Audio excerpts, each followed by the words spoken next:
On the Decatur Sports Network, it's time for Eagles football. It's a pass. It's complete to Dane Chapman. It's going to be a touchdown. Decatur, 42 yards.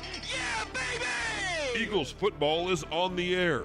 Today's game is presented by Chapman Landscape and Irrigation. Also by Wise Family Practice and Urgent Care, SRPT and Top Tier Performance, Wise Gutter Solutions, Cobb Rental, First National Bank Mortgage, S&J Pharmacy. Also by Bison Creek Homes, Texas Farm Bureau Insurance, Hawkins Funeral Home, Kernut and Hafer, and by Grace Fellowship Church.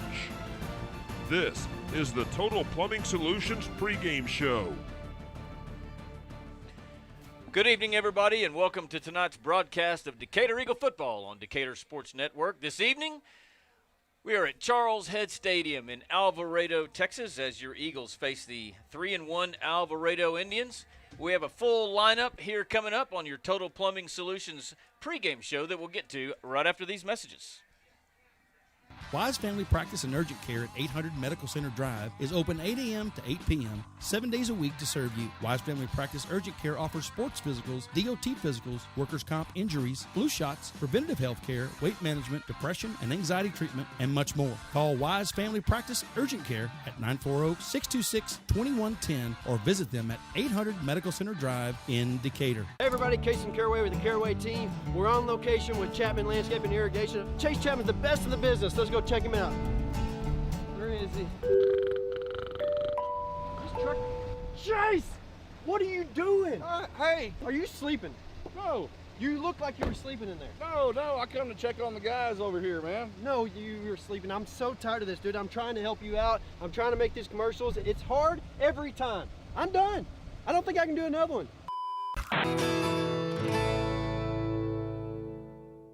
For all your seamless gutter needs, give us a call at Wise Gutter Solutions, area code 940-389-7880 for a free estimate. We service Wise and all surrounding counties. We offer new install, repair, leak protection, and cleaning services.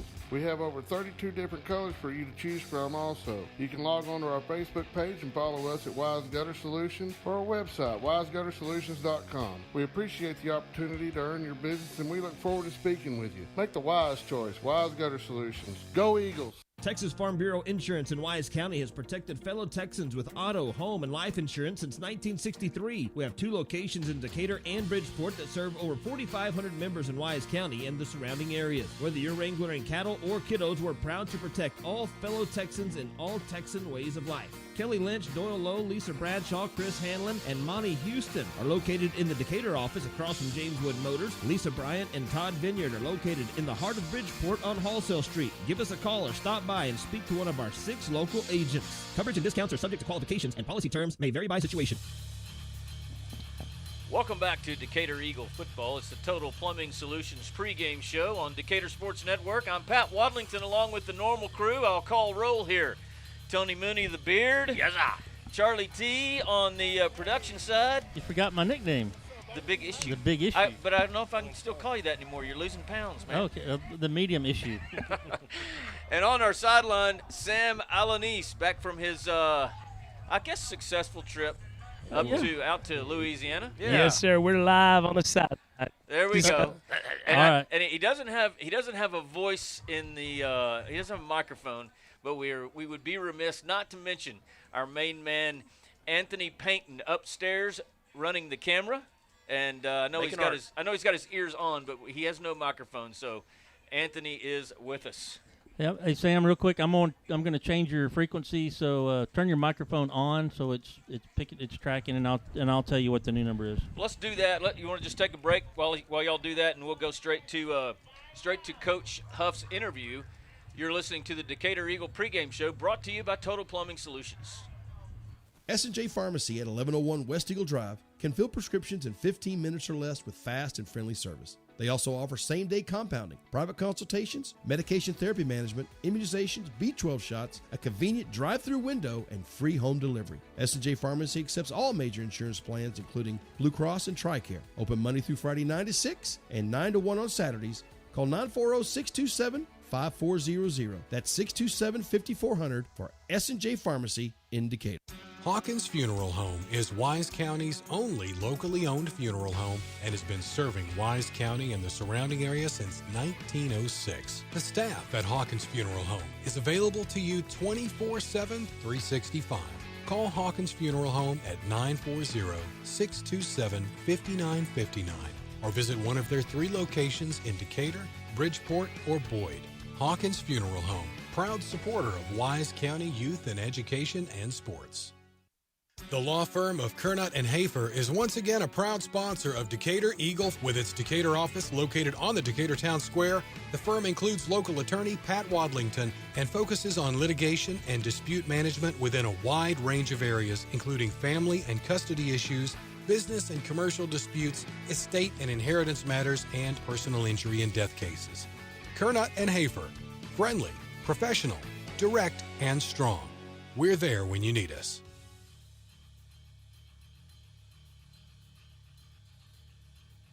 Welcome to the Total Plumbing Solutions pregame show. We're here with head football coach Steve Huff. Coach, no 100-degree temperatures last week and no thunderstorms and a Decatur win. What are your thoughts coming out of that one? Well, it definitely was nice to have a little change in the temperatures last week and not have the rain and all that stuff. But it was good. I thought it was a good week of prep last week for that game. And, I think winning can heal a lot that ails you. And we've been playing some decent ball at times, but last week I think we finally put together a full 4 quarters, so it was nice to see. Well, I was going to ask you about that, just kind of how the flow of the game went. I know that we got out to a real quick 21-0 lead and held on to a large lead going into halftime, and then the clock started running pretty, I guess, midway through the third quarter. But just talk about the way the boys got into a good lead and then extended it and kept the pace throughout the entire time. I think that was the one thing we did. We got off to a quick start last week, and then got a couple stops in there early. But the one thing I liked when we come out after halftime was, I think the mark of a good team a lot of times is how you finish games. And we'd been in some situations this year and didn't finish ball games and had a lead the other night at halftime. You come out and it's awful easy to come out and kind of just slow things down and not play well and get sloppy. And I thought the kids kept from doing that the other night. So it did show a little bit of maturity that we've taken some steps that way.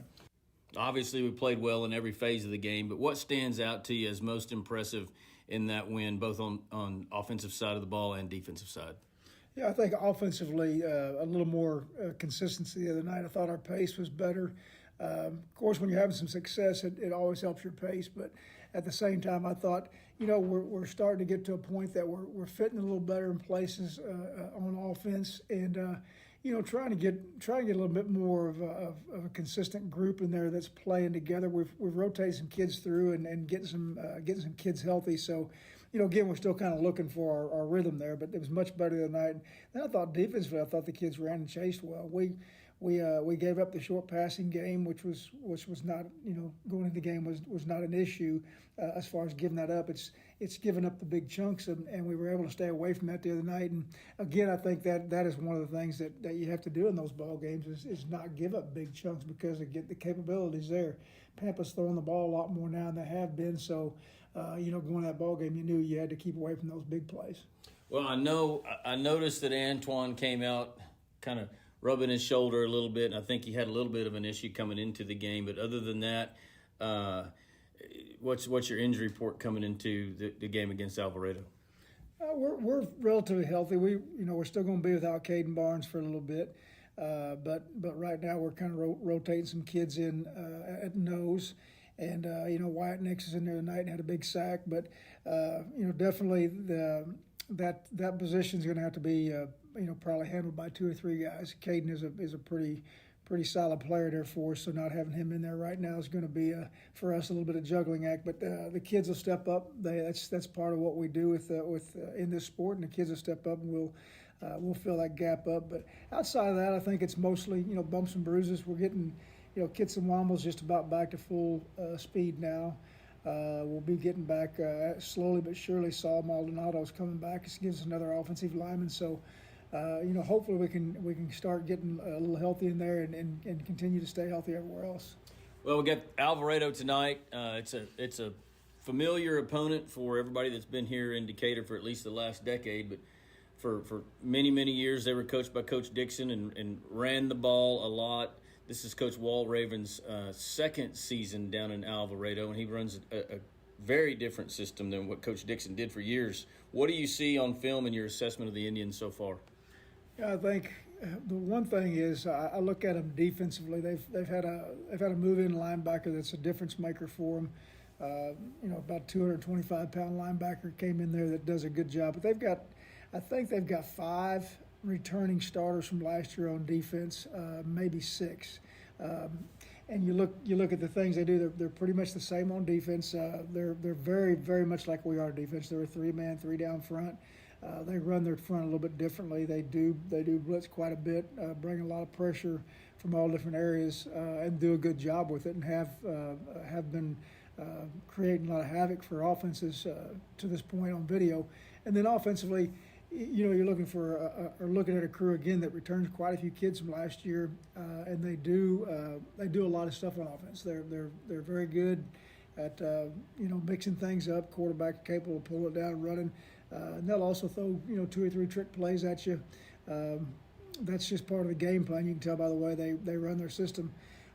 But they're solid. They're averaging scoring about 43 points a game right now. So they're putting up a lot of points, and they're sitting there 3-1 and got beat by 2 points. So we definitely have our hands full again.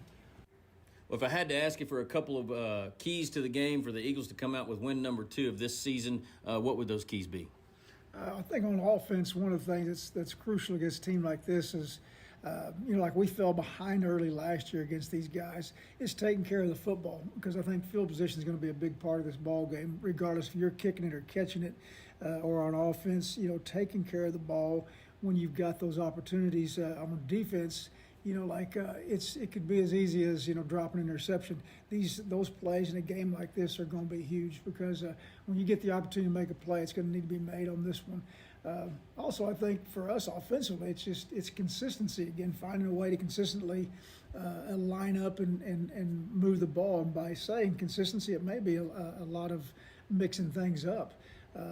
Because you're not just going to stand up and just run at them and expect just to run over them, because that's not going to happen. They're too good and they do too many good things. So we're going to have to mix that up with them. And then defensively, again, I think you've got to tackle well in the space. They're very they've got some good elusiveness to them, but what they will do is they will take their shots down the field. So we've got to stay away from the big play. Well, thank you for your time, as always. I know you've prepared everybody this week, and best of luck against the Indians here in just a few minutes. Thank you a lot. There's still more to come here on your Total Plumbing Solutions pregame show right after this. Cobb Rental, located in Decatur, has the best selection of prices in the Wise County area on equipment rentals and sales. They have skid steers, lifts, trenchers, welders, forklifts, excavators, backhoes, and much more on hand and ready to go to work for you. Whether you need heavy-duty backhoes or trailers for transport, chances are Cobb Rental will have what you're looking for. Come see us at FM 51 in Decatur or online at CobbRentalAndEquipment.com. Good luck, Eagles, from Cobb Rental in Decatur. Bison Creek Homes is an established home builder in Decatur, proudly serving Wise County and surrounding areas. With an in-house licensed architect and interior designer, Bison Creek Homes has been leading the way in innovative home designs such as modern, contemporary, farmhouse, Texas Hill Country designs, and more. Come put our many years of construction experience to work for you. Visit BisonCreekHomes.com and check out the many beautiful homes we have built. And go Eagles! Build or buy your dream home with help from the mortgage experts at First National Bank Mortgage. Mortgage money man Mark Goodwin will help you build or buy the home of your dreams in Wise County. Our office is now open in Bridgeport, and we're ready to get to work on your new home loan. Why trust your mortgage to anyone else? First National Bank Mortgage, now open in Bridgeport. Apply online at mortgagemoneyman.com. NMLS 543312, Equal Housing Lender, member FDIC. Welcome back to your Total Plumbing Solutions pregame show. It's time now to go down on the field for your Heritage Vet Clinic weather forecast and field condition report from Sam Alanice. Sam, what you got? Uh-oh. Your Group 1, Channel 10. Maybe not. He's gonna check one. He's still suffering the leftovers from Louisiana cornhole tournament. Fresh from Louisiana. Yeah. Here at homecoming night for the Alvarado Indians here. Stay looking at us, buddy. 90 degrees. We got a nice brisk wind. I tell you what, they have one of the coolest tunnels that I've ever seen that they run through. It's the state of Texas with the spear going through it. Looks like they bust right through San Antonio. Right through San Antonio. Put the camera on there, blow up. Maybe they'll run through one of my old girlfriends over there. Say hi to her. It's a good night for football over here. What's the playing surface like? I tell you what, this is a lot shorter of a turf. You can tell it's been matted down over the course of years than what we played on at Memorial Stadium in Wichita Falls. So I'd be interested to see our kids' footing throughout the night. Well, thanks, Sam. Sam's going to be on the Texas Custom Trailer Eagles sideline all night with some key information. And now it is time to go to the medium issue, Charlie T., for your Goosehead Insurance Look Around Wise County. Okay, thanks for the introduction as I pull up the worst app ever created to get the games what are coming up here in Wise County. We have the Jeterville Eaton Eagles. Actually, they won yesterday, 38-20 over Keller Fossil Ridge. And then up north of us, the Wichita Falls Coyotes, and although they're not in Wise, they're in the district, so they won 30-16 over the Iowa Park Hawks. In Wise County, the Decatur Victory Christian Academy, they are actually in El Paso. El Paso. Playing Emmanuel Baptist.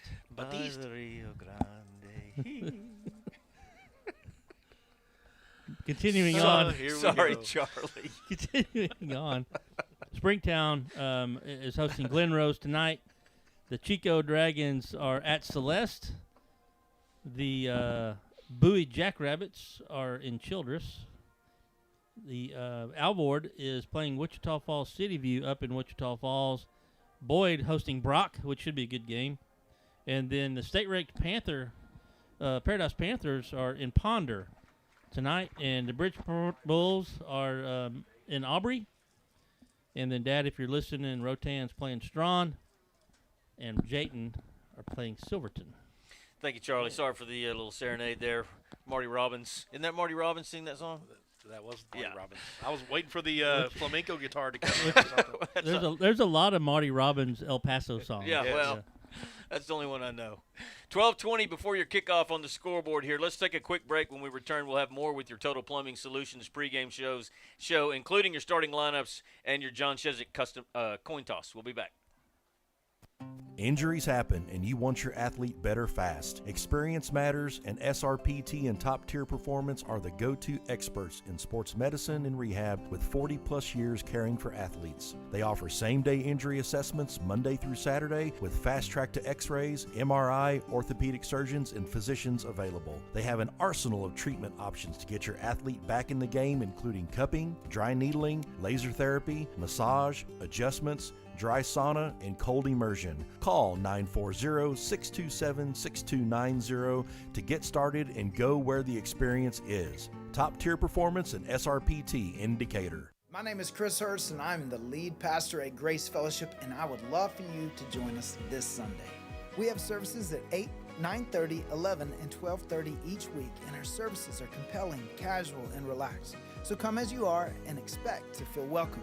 For children and students, we have engaging services that are designed to help them know God in a personal way. We want to help people experience God in the same way that we have. For more information, find us online at gf.church. Hope to see you this Sunday. Go Eagles! Welcome back to the Total Plumbing Solutions pregame show. Tony Mooney, players to watch, and what do we know about the Alvarado Indians? Got a little bit to talk about here, Pat. So the name that we called last year, Cartier Collier, again leads the Indians offense at QB. He has completed 55 of 95 passes for 817 yards and 10 touchdowns, 5 interceptions. But he's also rushed for 279 yards and 6 scores. So we know this kid can use his feet. He's got a good arm. He reads the field. He knows what he's doing. Their 3-game win streak was snapped last week by Rusk, losing 33-30. In the backfield, they've got a couple of guys that they rely on. DeMarcus Belton is their primary running back, who's got 268 yards for 3 touchdowns on 37 carries. And then they had a transfer in from Centennial, Cade Lee, who's starting both ways, running back and middle linebacker, 6 foot, 215-pound senior. They have a trio of receivers, Shamarian Lee, Lance Sampson, both juniors, and Logan Bork have combined for 38 catches, producing 599 yards and 8 scores. The big thing about Collier, man, is we know it. He's athletic. They do a lot of things. They run trick plays. Right now, they're averaging 43 points per game. Wow. So they and on the defensive side, they've got a lot of returning starters. So the word that Huff gave is they look very similar to Anna. Wow. Well, yeah, they look like Anna too because they're purple. Purple. Our setup is a little bit better though. Yeah, that's for sure. Oh man, your Black Creek Farms starting lineups for the Eagles offensively across the front: left tackle Kalen Wicker, number 71. Left guard will be J.J. Donahue, number 51. Your center, Connor Skelly, number 67. Your right guard, Shane Elisegwe. Man, I hope I'm saying that right. It's 5 weeks in a row now. Number 54. Right tackle, Ryan Jimenez. At quarterback, Jed Ross, number 9. Your running backs will be Nate Palmer and Abram Graham. When we go to a wingback situation, it'll be Cooper Stastny. Your wideouts will be Antoine Gilbreth, Landon Feltz, and Luke White.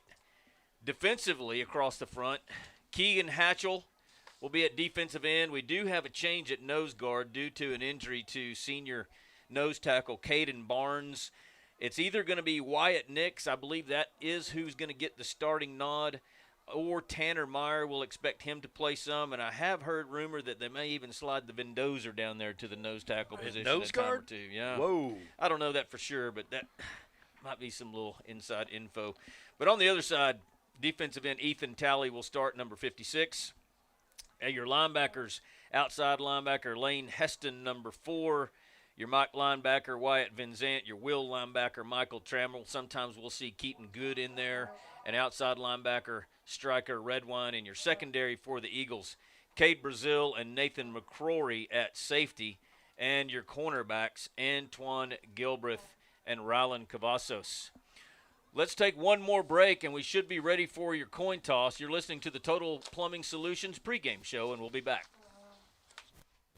Wise Family Practice and Urgent Care at 800 Medical Center Drive is open 8 a.m. to 8 p.m., 7 days a week to serve you. Wise Family Practice Urgent Care offers sports physicals, DOT physicals, workers' comp injuries, flu shots, preventative health care, weight management, depression and anxiety treatment, and much more. Call Wise Family Practice Urgent Care at 940-626-2110 or visit them at 800 Medical Center Drive in Decatur. Hey everybody, Casey Caraway with the Caraway team. We're on location with Chapman Landscape and Irrigation. Chase Chapman's the best in the business. Let's go check him out. Where is he? This truck. Chase! What are you doing? Hey! Are you sleeping? No. You look like you were sleeping in there. No, I come to check on the guys over here, man. No, you were sleeping. I'm so tired of this, dude. I'm trying to help you out. I'm trying to make these commercials. It's hard every time. I'm done. I don't think I can do another one.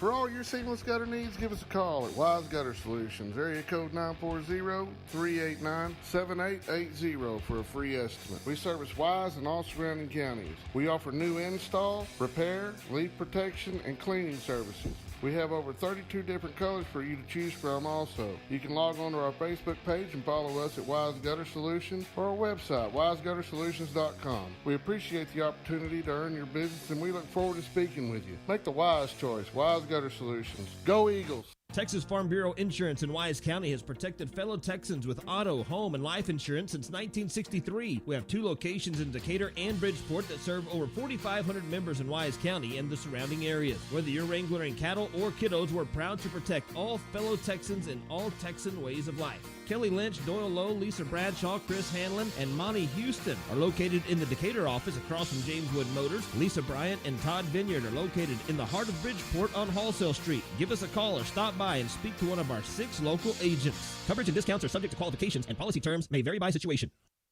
S&J Pharmacy at 1101 West Eagle Drive can fill prescriptions in 15 minutes or less with fast and friendly service. They also offer same-day compounding, private consultations, medication therapy management, immunizations, B12 shots, a convenient drive-through window, and free home delivery. S&J Pharmacy accepts all major insurance plans, including Blue Cross and TRICARE. Open Monday through Friday 9 to 6 and 9 to 1 on Saturdays. Call 940-627-5400. That's 627-5400 for S&J Pharmacy in Decatur. Hawkins Funeral Home is Wise County's only locally owned funeral home and has been serving Wise County and the surrounding area since 1906. The staff at Hawkins Funeral Home is available to you 24/7, 365. Call Hawkins Funeral Home at 940-627-5959 or visit one of their 3 locations in Decatur, Bridgeport, or Boyd. Hawkins Funeral Home, proud supporter of Wise County youth and education and sports. The law firm of... Welcome back to your Total Plumbing Solutions pregame show at Charles Head Stadium in Alvarado as the Indians have run through their, what do you call that?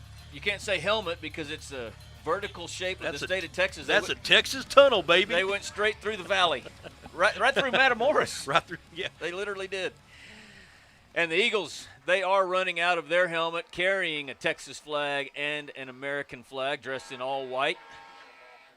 The Indians dressed in white pants and purple jerseys with white numbers. And we decided during the break that we're just going to stay live for the presentation of the colors. And following that, we'll have your coin toss. But looked like an ROTC group from Alvarado High School here standing on the 20-yard line. Anthony, if you can keep that American flag in the camera during the presentation of colors, we're just going to stay live and have the sideline mic with your national anthem, and we'll be quiet.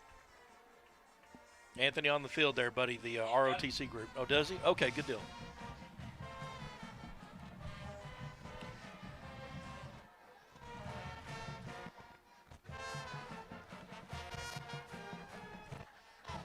If they go out, they're going to go do the coin toss. So we'll do the coin toss first. We're just going to stay live and just let it Sam, come on. Naturally. We'll go down on the field with Sam Allen-East for your John Cheswick Custom Homes coin toss. Yep.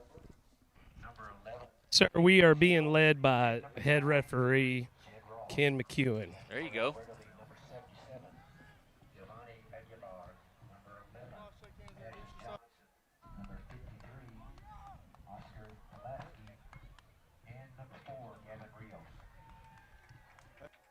I want you guys to play as hard as you can between the whistles, right? All right? And then we'll call you. All right, so I've got a special coin here. I think you guys know it's already been decided, but we'll flip it. You guys have called it, all right? So flip it. Actually, it wasn't, but you won the toss, so let me tell the crowd what happened, all right? Decatur won the toss. We actually flipped right before the game. We defer to the second half.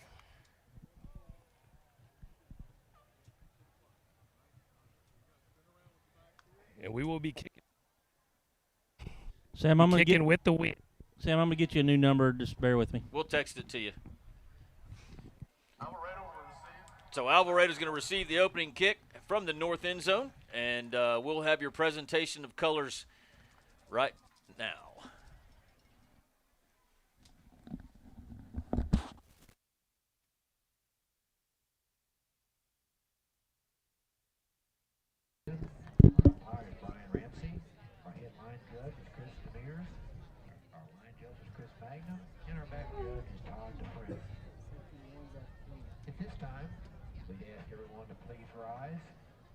Our gentlemen to remove their caps and hats as the Alvarado High School all-female junior ROTC color guard will present the colors.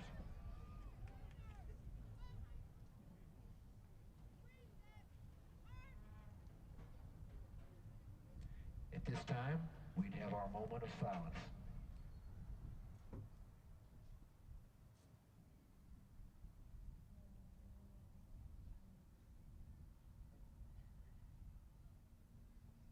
Thank you. At this time, the Alvarado High School Golden Warrior Band will play our national anthem.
We'll have a great ball game between these two schools tonight.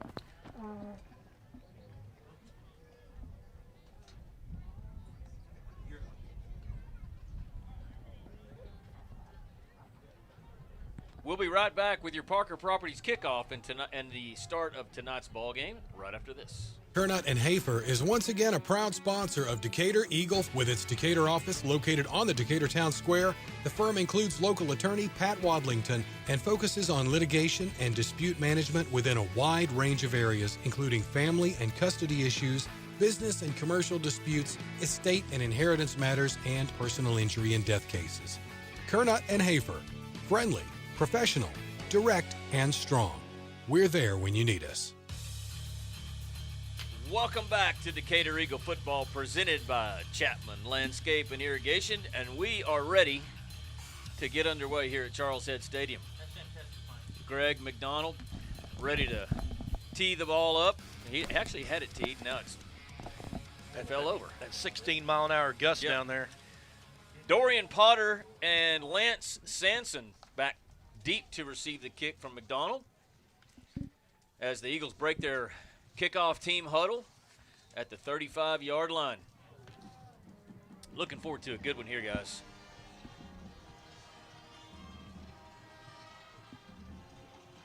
McDonald, the left-footed kicker, and your Parker Properties kickoff is underway. It's deep and fielded at the goal line by Sampson. He brings it out across the 15. He'll be upended short of the 20-yard line. Good coverage there by your Eagle kickoff team.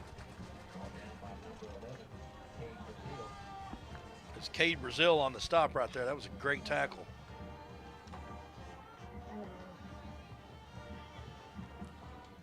So let's see. It is Wyatt Nix, number 76, who's getting the nod to start at nose tackle for the Eagles. The fastest quarterback sack we've seen in a minute last week. I think his nickname should just be Lickety Split. Lickety Nix. Ooh, I don't know. So 1st and 10 for Alvarado at their own 18. It's the dangerous Cartier Collier behind center. And your running back, DeMarcus Belton. 2 receivers wide to each side. There's your snap. It'll be a draw play to Belton, and he's tackled immediately there by Michael Trammell. A loss of 2 on your opening play of this one. Trammell playing Will linebacker came in and he beeline right towards him, read the play all the way. Indians look to their sideline for a play call. They do get the signals in. Collier in his shotgun. He rolls to his right, looking to throw. Throws toward the near sideline. It's complete. That's a nice pass and catch there. Logan Bjork, junior wide receiver there on that completion, and that's good for an Indian first down. Defended there by Rylan Cavasso. Cavasso did a good job, but that was just a great catch. Well-placed football as well. 3 receivers wide to your far side for the Indians. Looks like we have a problem with their... Oh, there's no time run off the clock just yet. Still 12 minutes left in your in your Rosenbaum Dental first quarter. I don't know what we're going to do about that. And just so you'll know, on our graphics, the way we're set up here, there's only 1 clock in the entire stadium, and it would be impossible for Charlie Tibble's the medium issue to see it. So we're not going to have a clock on our graphics tonight. We'll do our best to make sure that you know how much time is remaining in our call. I don't know how we're going to handle this situation, though. Not that I'm that accurate with it anyway. Well, it still looks good. That seems about right. Looks like, they're going to start it at 11:15. Nice estimate. 2 receivers split wide to the left on 1st and 10 in a pistol formation for Alvarado. Logan Bjork is alone to the near side. Snap is back. Collier's going to keep it himself, tries to get up the middle, tries to bounce outside, spin move, and gets across the 30 to the 31 and decides he's just going to sit down. He had Nathan McCrory coming in, and he'd done a couple spins, got away from his tackle, saw Nathan about to plant him. It was a self-decleater. Yeah. It really was. Ball spotted on the right hash. 2nd and 8 for the Indians. Opening possession. Collier in a shotgun. It's Belton to his left. Quick throw to the far side is complete, and that's going to be good for a first down. Lance Sansom is the receiver. Caught it about 4 yards past the line of scrimmage and then able to turn upfield. And they'll mark this one at the Alvarado 46.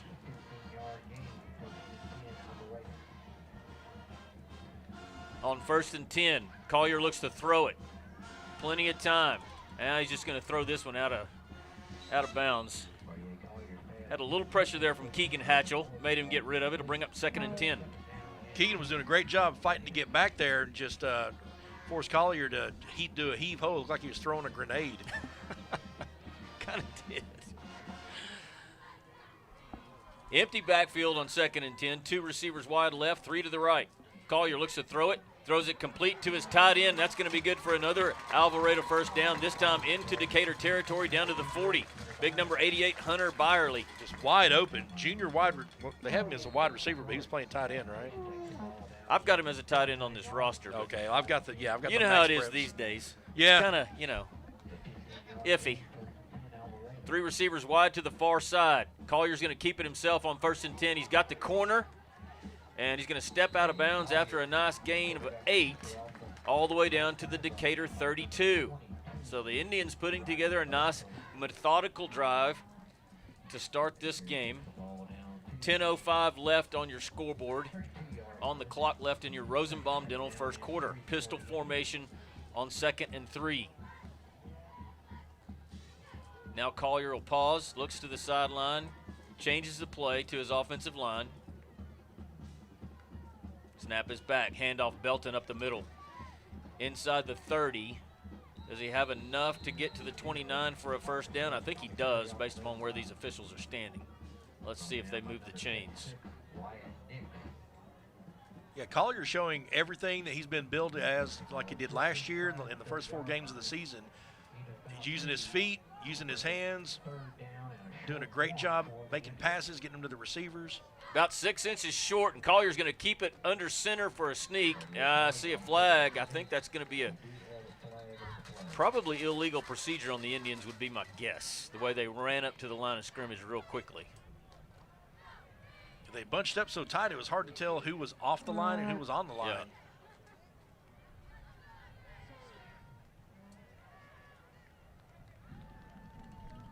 Yeah, that's what it is. That's a big penalty. So instead of 3rd and 6 inches, it's going to be 3rd and 5 yards and 6 inches. I'm so good at math. It's amazing. At that Arlington education. Yep. Mm-hmm. That's why I had to move to Decatur. Where you're a genius. No, it's where the people are hospitable, man. 3rd down 5. Collier. Play fake. Rolls to his right. Looking to throw it to the near side. It's incomplete. Rylan Cavazos knocks it away. Great defense by Cavazos. Read the play, got right in behind him, and just knocked the ball right out of his hands. Intended for Logan Bjork again. Bork. Bjork. Bork. Bork? Bork. No one from Decatur knows. Hey, we may have some Alvaradians on here. Indians going to go for it from the Decatur 34-yard line, 4th and 5. Opening possession of the game, no score. Play fake. Passes complete to Sampson, and he's got the first down. Makes 2 people miss, still on his feet inside the Decatur 25. Had a bit of a hesitation there in the secondary when he caught the ball. We might have been able to stop it, getting a first down, but using his feet and some misdirection was able to get the first down right there. 1st and 10 Indians. Collier takes the snap, play fake, rolls to his right, throws it toward the end zone. It's just outside of the receiver, incomplete. Cavazos defending, but I'm trying to see the receiver. It was Bork. Oh, it was Bork? Yes. Bork from Ork? Bork and Bendy. Bork. Nanu. Oh, Well, the young people have no idea what we're talking about. Totally aged us. Greatness, though, is what it was. So 2nd and 10 Indians. 8:58 left on your scoreboard here in your Rosenbaum Dental first quarter. Opening possession of the game. Sampson comes in motion. Collier will play fade. Now we've got flags and whistles. Another penalty on the Indians. It'll back them up 5. Illegal procedure. Do his play fakes look as good upstairs as they do down here? They look pretty convincing down here. Well, they coach him really well to stick it in the belly and kind of ride him along there. I think maybe from this side sometimes we can tell that he's not giving it to him, but well, they're known for their misdirection and trick plays. So yeah, he does it really good. Yeah. To your question there, Sam. Yes, it looks good up here. So 2nd down, 15. Indians from the Decatur 27. There's your snap. Collier's going to throw it to the near side, complete to Sampson. Inside the 20 at the 19, pushed out of bounds by Lane Heston. 10-yard gain. That'll bring up 3rd down and 5. You know, his delivery, Pat, is he slings the ball more so than does that just hard overhand snap. It's almost not a sidearm, but it's an interesting windup when he throws and it. it doesn't have a lot of heat on it either. No. I mean, it just kind of lofts it over there. I'm not saying he couldn't put heat on it if he wanted to, but he's got nice touch. 3rd and 5. Snap is back to Collier. Now he's going to roll to his left side. Under pressure, throws it, and it's complete. It's going to be good. It is going to be a 1st down. Who is that to? What number is that? 15, that's Sampson again. Yep. Keegan Hatchell was rushing him and got to him, but just, again, great poise by Collier to get that ball out. Yeah, great coverage there by Gilbreth. He just happened to be just right behind Sampson. That ball just fell right into his belly as he came back for it. 1st and 10 Indians. Collier's going to keep it himself on a quarterback draw. He's inside the 10, inside the 5. Touchdown, Alvarado. Man, some good moves there.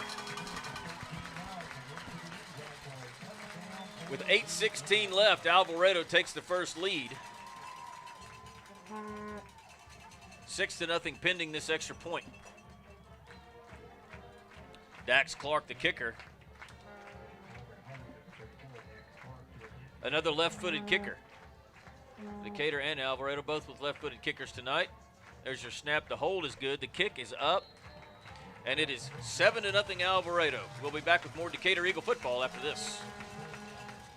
Cobb Rental, located in Decatur, has the best selection of prices in the Wise County area on equipment rentals and sales. They have skid steers, lifts, trenchers, welders, forklifts, excavators, backhoes, and much more on hand and ready to go to work for you. Whether you need heavy-duty backhoes or trailers for transport, chances are Cobb Rental will have what you're looking for.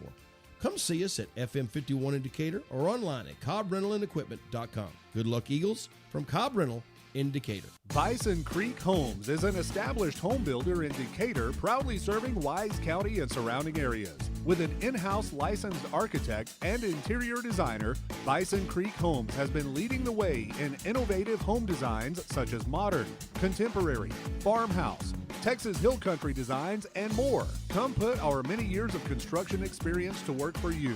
Visit BisonCreekHomes.com and check out the many beautiful homes we have built. And go Eagles! Welcome back to Decatur Eagle football, presented to you by Chapman Landscape and Irrigation as we get ready for the second kickoff of the game. This is the first time the Alvarado team kicking to Decatur after they scored on their opening possession and currently lead 7-0. Dax Clark with kicking duties. It's a pooch kick. Going to be caught at the 34, brought out to the 40-yard line by Abram Graham. And Decatur with really good field position to start its first drive of the night. Graham upended by number 38, Aiden Harris, on that one.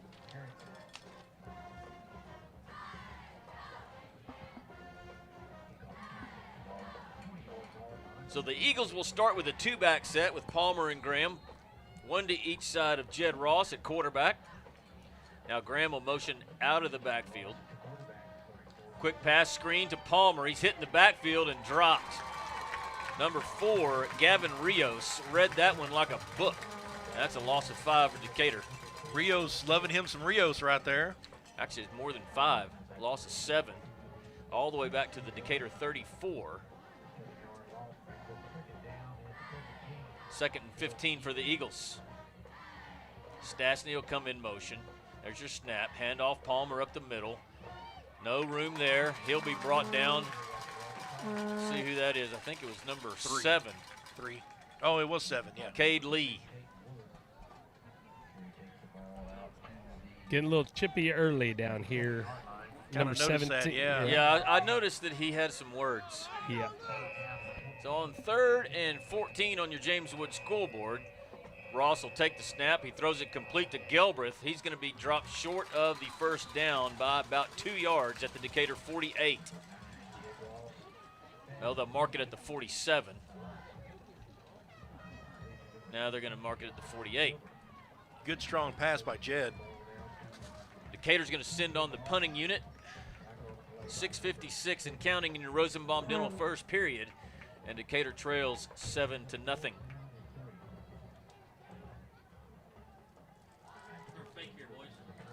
Lance Sansom back deep to receive the McCrory punt. There's your snap. The kick's away, end over end, right to Sampson at the 15. He fumbles it, picks it up, evades one defender, but not 2. A little luck there for the Indians. That would have been a huge turnover for the Eagles, but he was able to pick it up, and we got a flag here. I think we're going to pick up a personal foul on Alvarado Indians here. What'd you see? They rolled over, or they pushed us right here in the back, right here on the 35-yard line, way away from the play. Sideline reports tonight brought to you by Texas Custom Trailers. Sam will be there all night long. Number 33, Trammell on that stop there. It was a good tackle, but like I said, we're going to get some extra yards out of this. Well, it's going to be, I guess it'll be half the distance, won't it? It'll be wherever he puts the ball down. Let's see where that is. The 8. Looks about half the distance. Yeah.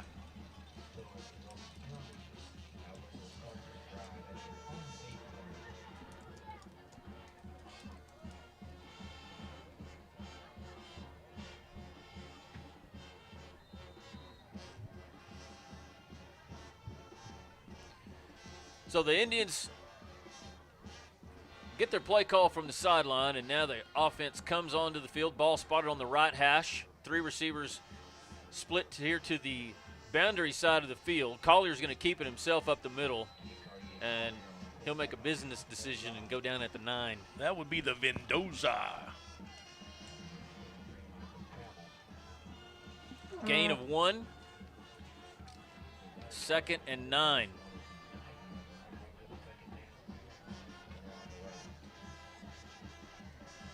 Empty backfield for Collier. 3 receivers to the right, 2 to the left. There's your snap. Collier under pressure, spins out of it, rolls to his left. Now pushed out of bounds just across the 10 all the way out to the 14. Great job there by Lane Heston. It was just Collier and Lane, and he was able to – he didn't bring him down, but Lane was heading for the sideline. Lane did that perfectly. There's a lot of green there. Collier absolutely. knew. It was either going to be a juke or get out of bounds. Collier had a little high step action. I saw that, try to do something. Lane didn't fall for it. No. 3rd down, 5 Indians. Said, I'll be your Huckleberry. From their own 13, there's your snap. Collier rolls to his right, throws it complete to Byerly. And that looks like it's going to be short by about a yard. It is.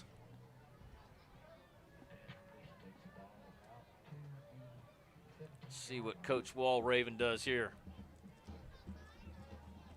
That's leaving the offense on the field. Looking for a hard count. Didn't get it.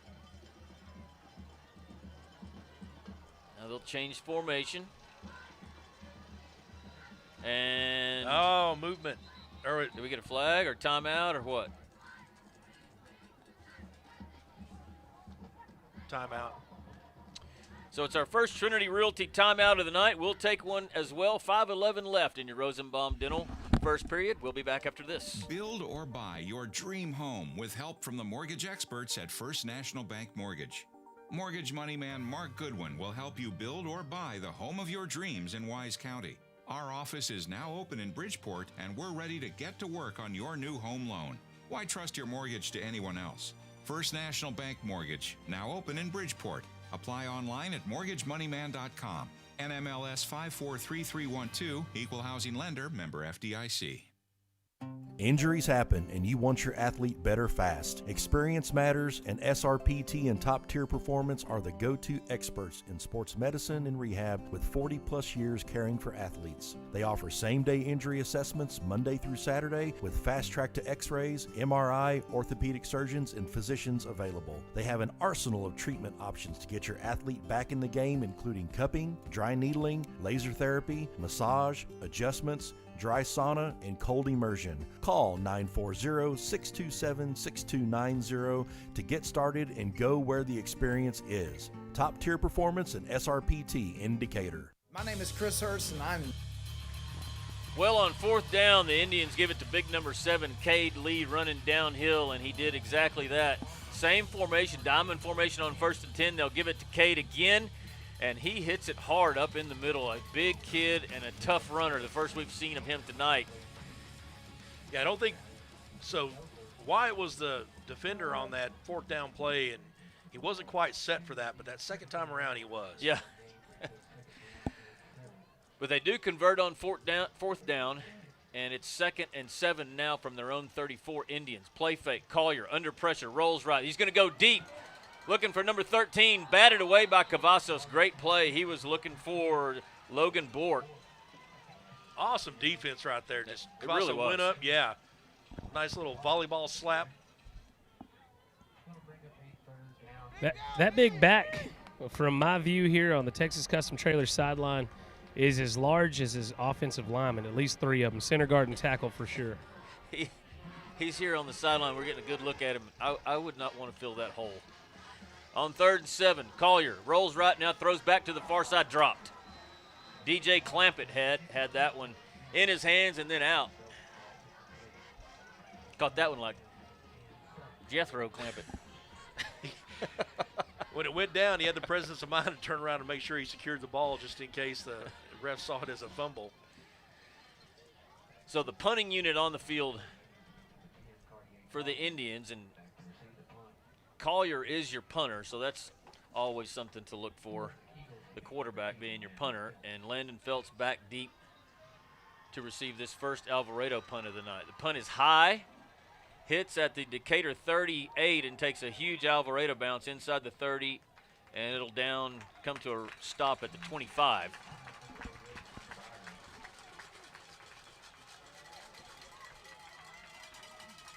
It took a big bounce, and then that second bounce, it just died.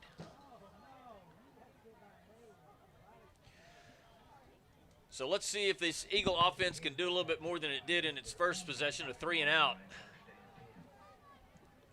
They'll stay with the 2-back set. 2 receivers wide to the far side, 1 to the left. Handoff Palmer, nothing to do at line of scrimmage. Matt in the backfield. He makes his way across the line of scrimmage, maybe for a gain of 1.5, maybe 2. But that Indian defensive front is just, they're solid and they're quick. 3 receivers wide right, 1 to the left. Ross throws it complete to the far side to Luke White. Makes his way across the 30 to the 31. That's going to be about 4 yards short of your line to gain, maybe 5. 3:35 and counting here in your Rosenbaum Dental first period, and Alvarado leads Decatur 7-0. I think we need to see a little bit of Abram Graham get in there, get some of that pressure off of Palmer. There's your snap. They'll hand it to Palmer this time. Trying to get to the line to gain. Second effort, I believe he has it, but I did see a flag come in from the far side. Yep. These 2 are getting after it. Was that a hold, Sam? It was this side judge that's throwing it. It looks like this cornerback's kind of getting into some shenanigans down here. He's trying to bait us into something, I think. I think they're going to call it a first down.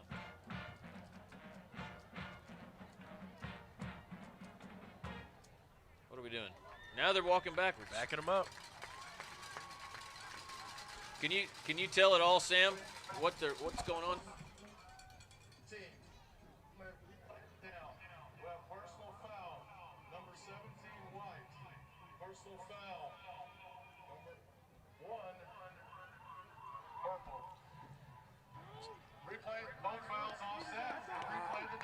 Okay, we got that one. Yeah, the cornerback is chirping to the official after every single snap right now. They're getting into it for sure. 3rd and 4, Decatur from their own 31. There's your snap. Ross looks to throw it. Complete to Phelps for the first down. Makes a man miss, and he's into Indian territory inside the 45, inside the 40, still on his feet. Landon Phelps, what a run. Breaks through across the other way. He's inside the 20. We got another flag. What a run by Landon Phelps, though, after the catch. Let's see what this flag is.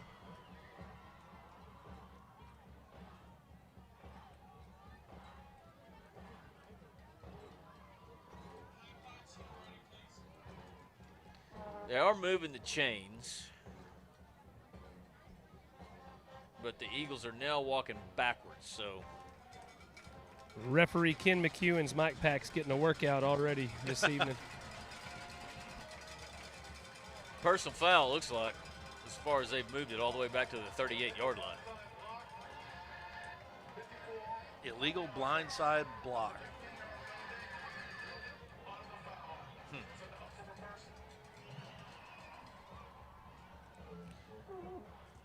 Well, it was still a nice run by Landon Phelps. It was. It was so nice I ran out of words. I didn't know how to describe the last part of it. Yeah, nope. We're not doing that again. Handoff Palmer on first down. He breaks to the outside, has the edge, but there's one defender, number 14, that had his shoulder pads, Skylar DeThorne, and he saved some yardage from Nate Palmer and dropped him after a gain of 3.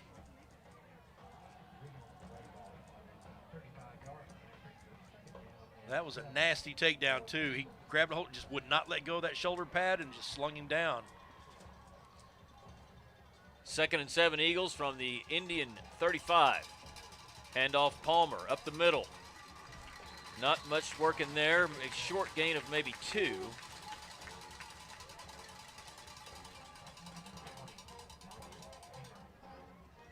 So the Eagles face 3rd and 5, maybe 4. A little slow on the doing the down and distance on James Wood's scoreboard here. Under 2 minutes left in your Rosenbaum Dental first period. Pistol formation. Ross will hand it to Palmer. He breaks around the corner on the far side. Doesn't quite get the edge for a touchdown, but he does get a first down. A Christian Heston first down. DJ Clamp at number 8 was the only one that kept him from scoring. And like you said, he didn't really get to him, but he forced him to get so far out that he just had to go out of bounds.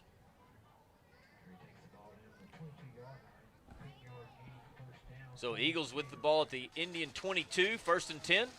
Pistol formation, handoff Palmer again.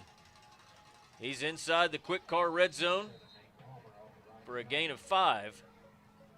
The Eagle offensive line starting to get their footing underneath them and getting some good blocks in for Palmer.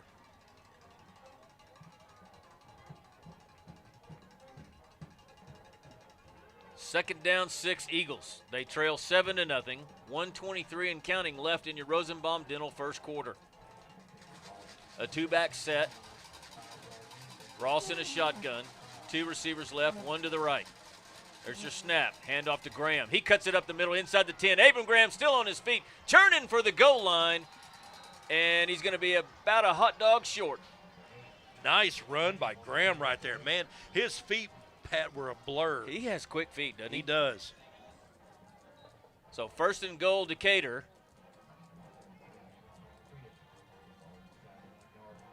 Ross in a shotgun.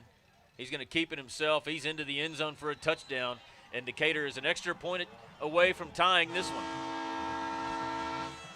Our first McLaughlin Supply touchdown of the night.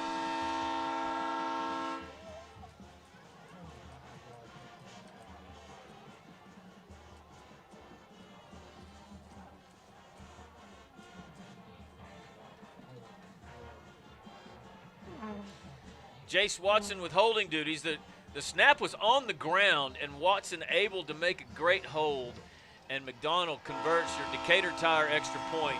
We're tied at 7 with 53 seconds left in your first quarter. We'll be back with more Decatur Eagle football after this. The lead pastor at Grace Fellowship, and I would love for you to join us this Sunday. We have services at 8, 9:30, 11, and 12:30 each week, and our services are compelling, casual, and relaxed. So come as you are and expect to feel welcome. For children and students, we have engaging services that are designed to help them know God in a personal way. We want to help people experience God in the same way that we have. For more information, find us online at gf.church. Hope to see you this Sunday. Go Eagles!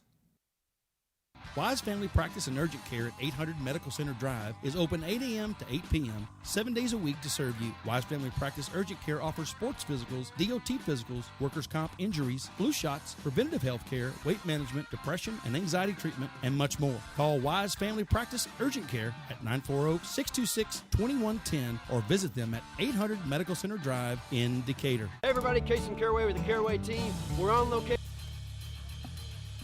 Welcome back to Decatur Eagle football, presented to you by Chapman Landscape and Irrigation as we await the Parker Properties kickoff. Tony, got a scoring summary for us? Yeah, our Teresa Mater State Farm scoring summary.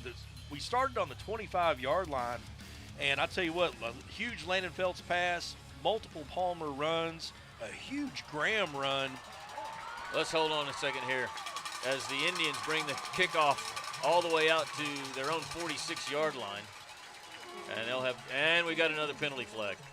Go ahead, though. Sorry. So, well, that penalty flag, the chippiness on the last drive showed itself as well with multiple penalties. But Ross was able to convert or score the TD, and then McDonald converted the kick for a 7-7 tie. Let's go down to the Texas Custom Trailers sidelines with Sam. Sam, I don't know if I'd call it misconduct, but words and trash talking still going on the sidelines? It is actually. The official just came over to the sideline and told us. Oh, we'll listen to the official right here. Yes, he's calling it on number 1. So he just came over to the sideline and said that number 1 he's talking after every single play, and he's getting dangerously close to doing something unsportsmanlike, and he warned our receivers to not retaliate and buy into that kind of thing. Well, because they're getting ready to call it. That was mannerly of him. Wow.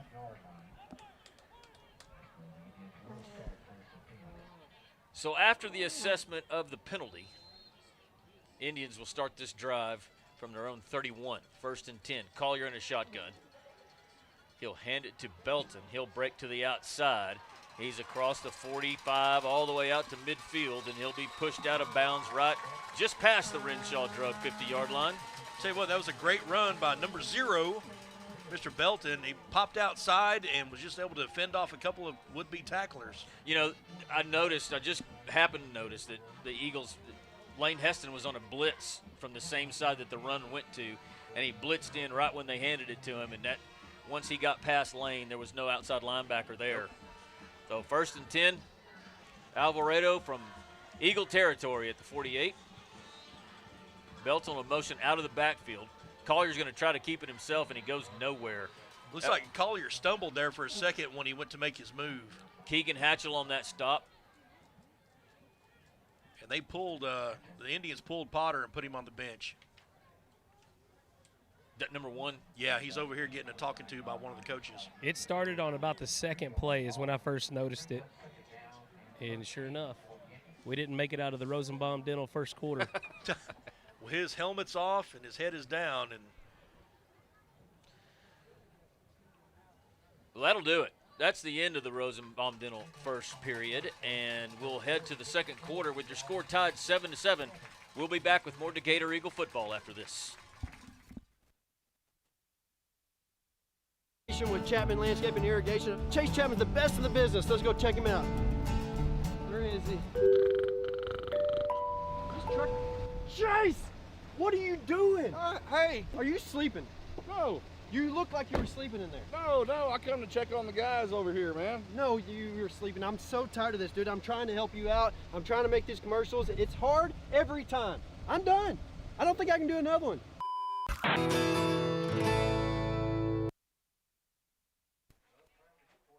As we start your NRS second period, it's 7-7. Decatur and Alvarado.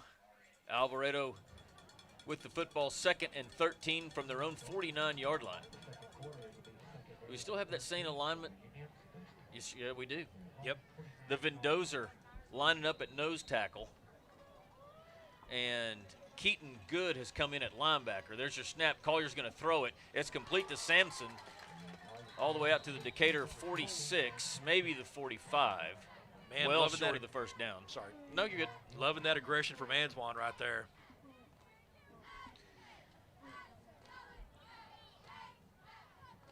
So 3rd down, looks like 7 as the Indians look to their sideline for a play call. 2 receivers wide to each side, and Belton in the backfield with Collier.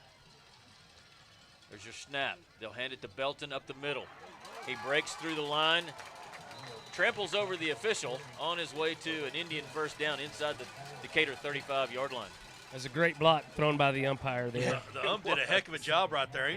I think he threw a forearm. He did. He definitely did. It wasn't a very graceful fall, though. It was not. 1st and 10 Indians. Collier looks to throw it, completes it here on the near side to number 2. He's inside the Decatur 30 and inside the 25 down to the 22. That's Shamari and Lee. Lee got a heck of a block from Sansom, number 15, on Antoine Gilbreth right there that allowed him to get those extra yards. Indians moving the football on this possession. Early here in your NRS second period. Pistol formation for the Indians. Now they'll look to the sideline for a play call.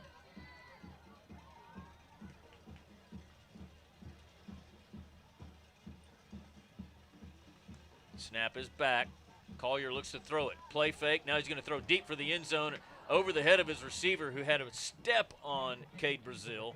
That was Sampson that he was looking for. Collier had a heck of a lot of time there to make his play. The offensive line for the Indians did a great job blocking. So 2nd down 10, Alvarado. Our score is tied at 7-7 on your James Wood scoreboard.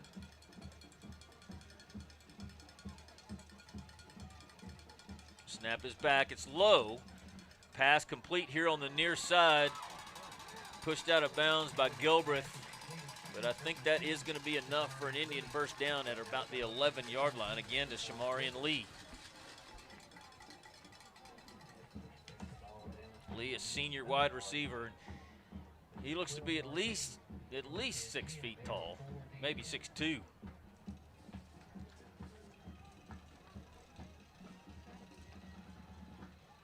Man comes in motion to the near side. They'll hand it to Belton. He's going to be dropped in the backfield. That's Keaton Good. Not sure where Keaton came from. Was he what, middle linebacker? He was the backside middle linebacker coming on a cross. Nice. 2nd down 12. That was helped out by Vendozer taking the other A gap, so he was able to rush in right the there. Vendozer lining up the Indian center. Collier's going to look to throw it toward the end zone, and it's out of bounds. There's going to be a penalty flag. Striker Redwine I could see it gave him a little shove. I don't know that they'd been able to complete the ball anyway, but they're going to call that. That's going to be, what, half the distance and a first down? To be honest with you, I don't know.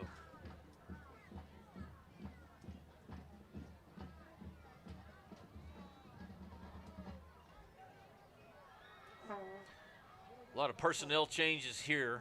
They're sending in their big boy. Yep, they're sending in Cade Lee, big number 7. Literally, when he runs, it seems like it's the ground downhill. shakes. Yeah, no, he's running down a hill. Oh yeah, he bunches up, and yeah, he's running like he wants to run into contact. They're gonna wave it off.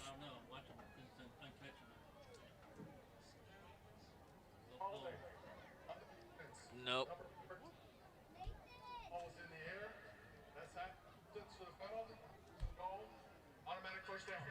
Yep, so half the distance, automatic first down.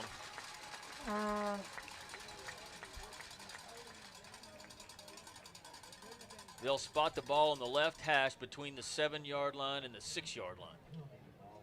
Lee knows exactly what's about to happen.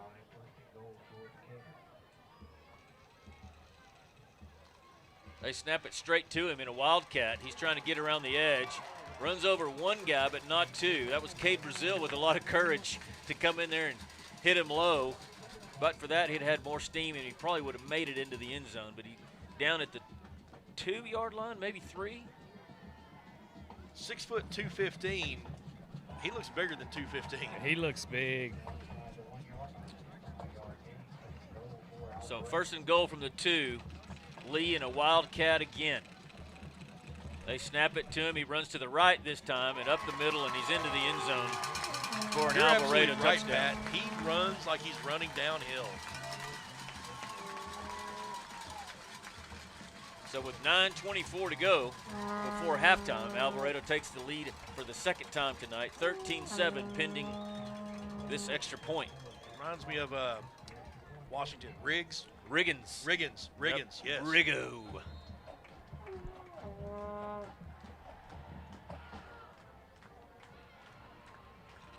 Dax Clark in for the extra point for Alvarado. The hold is down, the kick is up, it's good. It's 14-7 Alvarado. 9:24 to go before halftime. We'll be back right after this. For all your seamless gutter needs, give us a call at Wise Gutter Solutions, area code 940-389-7880 for a free estimate. We service Wise and all surrounding counties. We offer new install, repair, leak protection, and cleaning services. We have over 32 different colors for you to choose from also. You can log on to our Facebook page and follow us at Wise Gutter Solutions or our website, wiseguttersolutions.com. We appreciate the opportunity to earn your business, and we look forward to speaking with you. Make the wise choice, Wise Gutter Solutions. Go Eagles! Texas Farm Bureau Insurance in Wise County has protected fellow Texans with auto, home, and life insurance since 1963. We have 2 locations in Decatur and Bridgeport that serve over 4,500 members in Wise County and the surrounding areas. Whether you're wrangling cattle or kiddos, we're proud to protect all fellow Texans in all Texan ways of life. Kelly Lynch, Doyle Lowe, Lisa Bradshaw, Chris Hanlon, and Monty Houston are located in the Decatur office across from James Wood Motors. Lisa Bryant and Todd Vineyard are located in the heart of Bridgeport on Wholesale Street. Give us a call or stop by and speak to one of our 6 local agents. Coverage and discounts are subject to qualifications, and policy terms may vary by situation. Welcome back to Decatur Eagle football, presented by Chapman Landscape and Irrigation. A pooch kick by Alvarado, fielded at the 27. Out across the 30 is Abram Graham, maybe to the 33. Decatur will start this possession there. Pat, this is only our 3rd possession. I don't have the stat, but I'd really like to see the time difference right now, because Alvarado's had the ball a heck of a lot longer than we have. Well, both teams had one fairly long possession that they scored on, but if we can take our time here and put this one in the end zone, I think that might even it up. 9:19 to go before half. 2-back set. Now Graham will motion out of the backfield. They'll hand it to Palmer, trying to get around the corner on the far side. He can't do it. It looks like our cornerback over there, number 1, is missing the first part of this drive at least. I don't see him over there. He's not sitting down on the I think bench. he's on the 50. Yep, he is. He's standing on the 50-yard line with his helmet on, so he may go back in here in a minute. 2nd and 9, Decatur. There's your snap. Ross looks to throw. He's going deep down the far side looking for Gilbreth. Incomplete.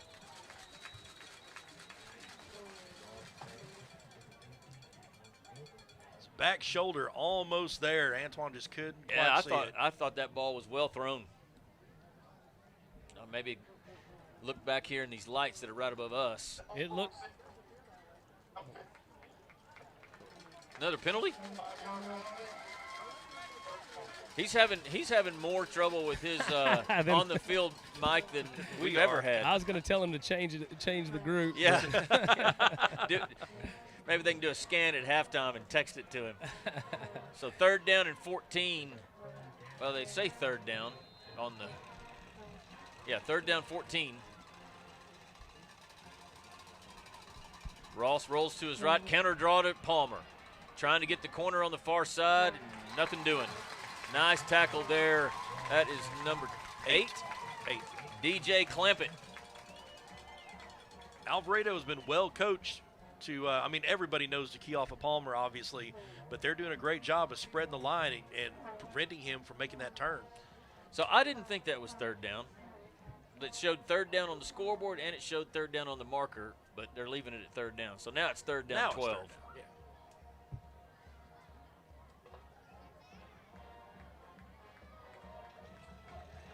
Two receivers right, one to the left is Gilbreth. Palmer motions out of the backfield to the near side.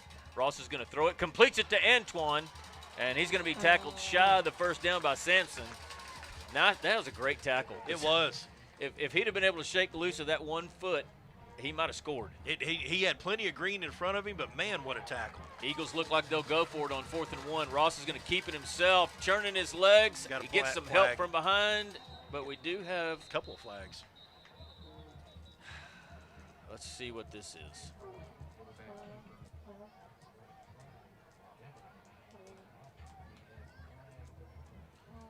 Eagle offensive line pointing in the right direction. We'll see if the officials agree. I had a habit of when I was playing pointing the right direction every time. Yeah, didn't we all? No matter what. It was Connor Skelly that was certain that it was against Alvarado. Face mask on the backside of it on the tackle there. Against Alvarado? Against Alvarado. All right. There we go. I just want to call Skelly Scully. Now we can just call him Mr. Credibility. Yeah. Being close to the officials here on the Texas Custom Trailers sideline pays off a little bit. Yeah, it does. Right. The truth. Seemed like that official over there on y'all's side is doing a really good job. So far, so good. He's still up in the air. He's still wearing stripes. Always suspect on the stripes. So 1st and 10 Decatur from the Alvarado 38. Pistol formation, handoff Palmer up the middle, stutter step inside the 35 to the 34. Gain of 5. 7:24 and counting in your NRS second quarter. Your score, Alvarado 14, Decatur 7. That was Cassius Johnson on that stop. Eagles in the pistol again, and they'll give it to Palmer again, up the middle again, has a hole again, all the way down to the 25, and that'll be good for a Krisha Heston first down. Takes a little shove in the back that no one saw. Man, again, great job by the Decatur offensive line, just keeping to their feet, staying on their blocks, and then Palmer just staying with the flow of how the blocking is going and getting that first down. So 1st and 10 Eagles from the Alvarado 25. 3 receivers wide left, 1 to the right is Luke White. Stastny comes in motion. It's a handoff to Palmer again. This time he's met at the line of scrimmage. Very short gain. That was number 9, Leland Hobson, who met him first. See if you guys notice the difference in the splits of our offensive linemen here in Decatur and the splits of Alvarado's offensive linemen whenever they're on offense. I feel like they're more like Texas Tech used to be, if you remember them real big wide splits. Mm-hmm. The old Mike Leach days. We're a lot tighter. 2-back set for the Eagles now on 2nd and 9. Play fake. Ross looks to throw it. Looks left, throws left, incomplete. He had Graham and just threw it a little bit over his head. Would have been complete down about between the 10 and the 5, but just a little bit too high. Yeah, Graham had a couple steps on the defender, as far as I could tell. A little out of his reach. Jed had to kind of drop it over the top of a linebacker. He had to get a little height on the ball. Graham's a little vertically challenged. So 3rd and 9, pistol formation for the Eagles. There's your snap. They'll hand it to Palmer. He's through the line of scrimmage down to the 20, but he's going to be well short of the line to gain. It'll be 4th down and 4, maybe 5. Big Cade Lee on that stop. Clock continues to run toward halftime with 4:50 or 4:44 left in your NRS second period. Eagles going for it on 4th. The ball hits the ground, and Ross in trouble, and he's going to be sacked. That snap was on the ground, and Ross picked it up, and then it was number 9, Hobson again. And the Eagles will turn it over on downs. On that busted play, man, that hurt. You hate losing a possession on that right there. I couldn't tell. It looked like he was going to play fake it and roll left, but he just never had the chance to the play never had a chance to develop at all. I think he did good to just grab the ball. It bounced twice before it even got to him. Yep. The Wyatt Nix back in at nose tackle, and Benzan will drop backwards back to his linebacker position.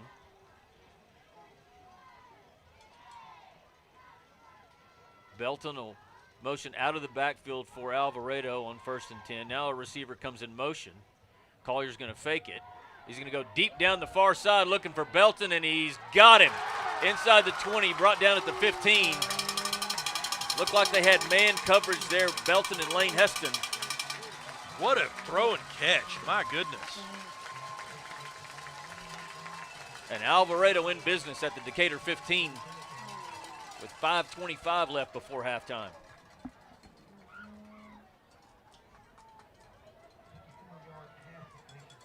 Wing left on 1st and 10. Collier's going to keep it himself on a quarterback draw. He's through the line of scrimmage. Gain of looks like about 7 or 8 inside the Decatur 10. They'll mark it at the 9.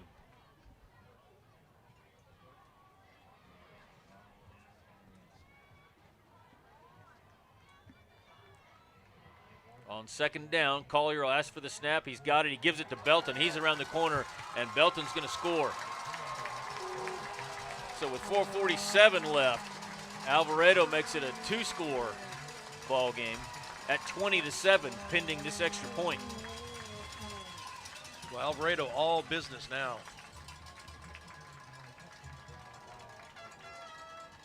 Dax Clark in for his 3rd extra point attempt of the night. Caden Farmer with the holding duties for the Indians. The hold is down, and the kick is good. It's 21-7. Alvarado over Decatur. We'll be back with more Decatur Eagle football after this.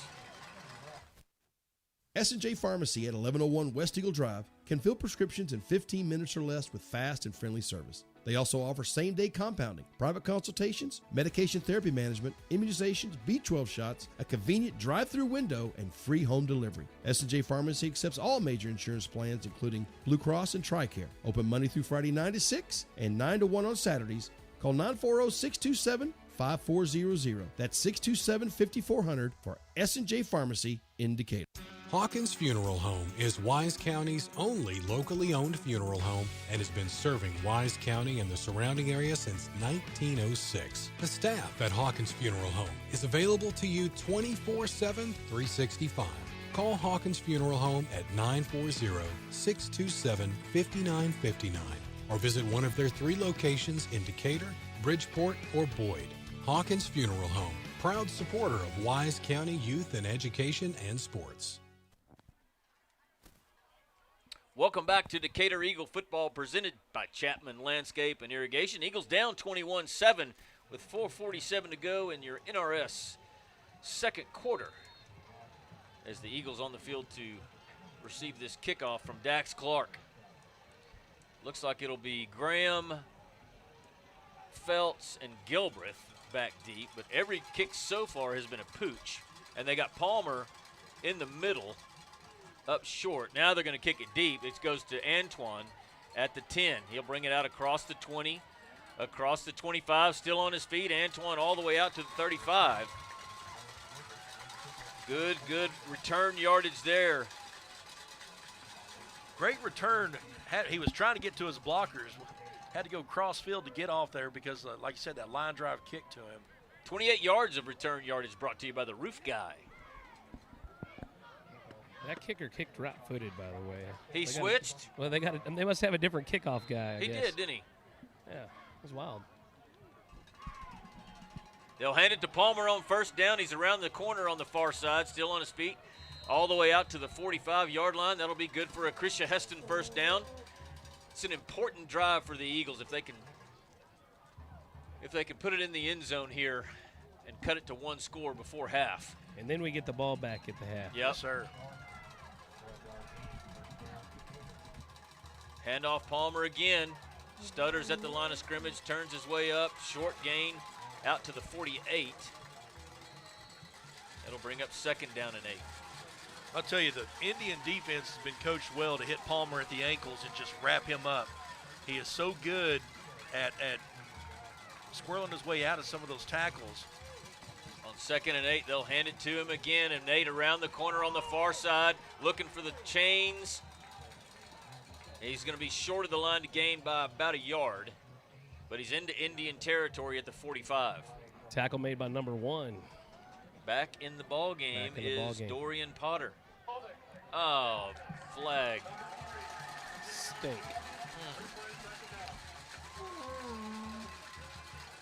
I didn't even see that flag. No. You'd think these days with all, technology and everything, they could put a light on that thing. Shoot it out like big old LED. Shoot it out like a flare gun or something. You youngsters and your technology, I tell you what. So after that penalty, that'll negate a 9-yard run, and Eagles facing a 2nd down and 18. Palmer a motion out of the backfield. Ross will hand it to Graham.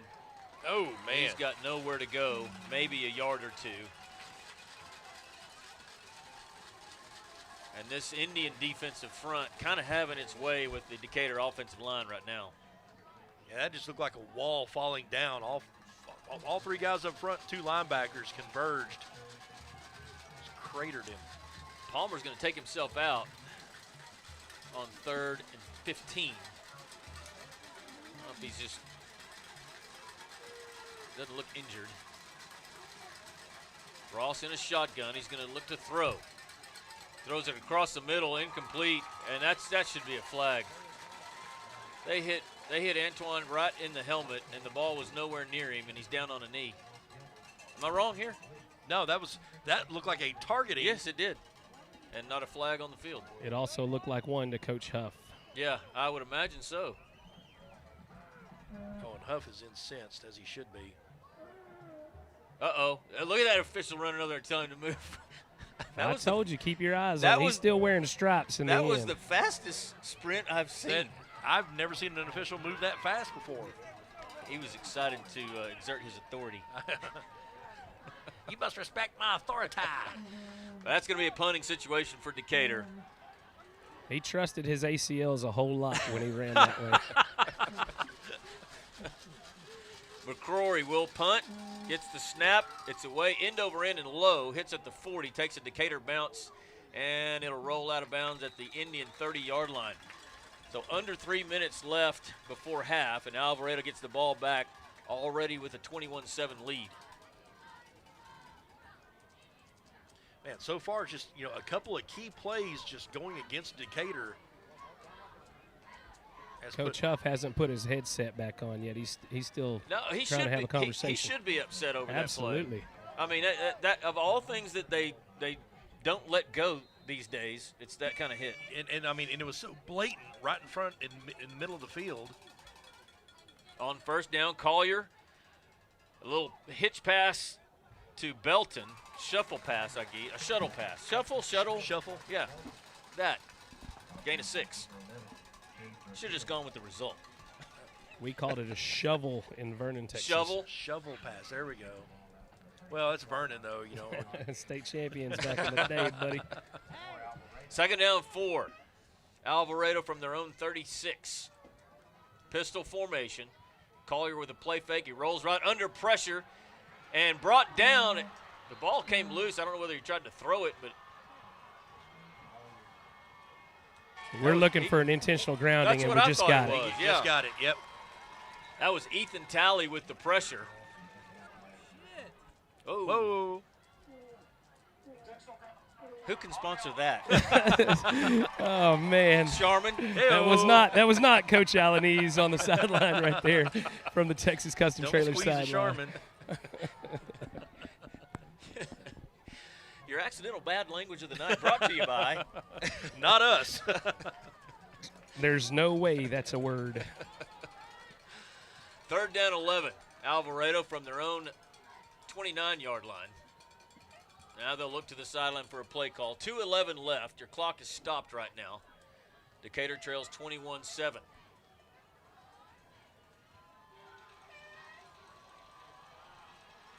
Under 5 seconds left on the play clock.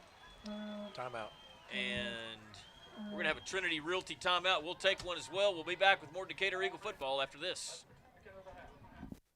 The law firm of Kernot and Hafer is once again a proud sponsor of Decatur Eagle. With its Decatur office located on the Decatur Town Square, the firm includes local attorney Pat Wadlington and focuses on litigation and dispute management within a wide range of areas, including family and custody issues, business and commercial disputes, estate and inheritance matters, and personal injury and death cases. Kernot and Hafer, friendly, professional, direct, and strong. We're there when you need us. Cobb Rental, located in Decatur, has the best selection of prices in the Wise County area on equipment rentals and sales. They have skid steers, lifts, trenchers, welders, forklifts, excavators, backhoes, and much more on hand and ready to go to work for you. Whether you need heavy-duty backhoes or trailers for transport, chances are Cobb Rental will have what you're looking for. Come see us at FM 51 in Decatur or online at CobbRentalAndEquipment.com. Good luck, Eagles, from Cobb Rental in Decatur. Bison Creek Homes. Welcome back to Decatur Eagle football, presented by Chapman Landscape and Irrigation.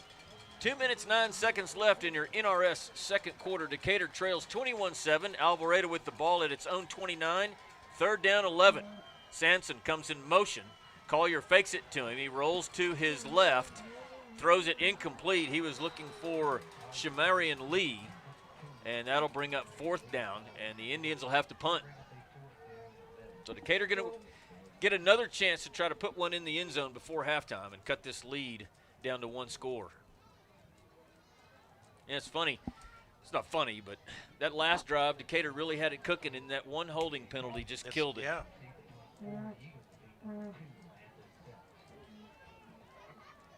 Landon Felt stands at the Decatur 33. Snap is back, and Decatur ran into the kicker, but they don't throw the flag. Nah, we didn't run into him. He walked into us and then spun around. Oh, was it a soccer move? Oh, my gosh. It was ridiculous. I do think we actually did run into him lightly, but it was a good acting job. No call.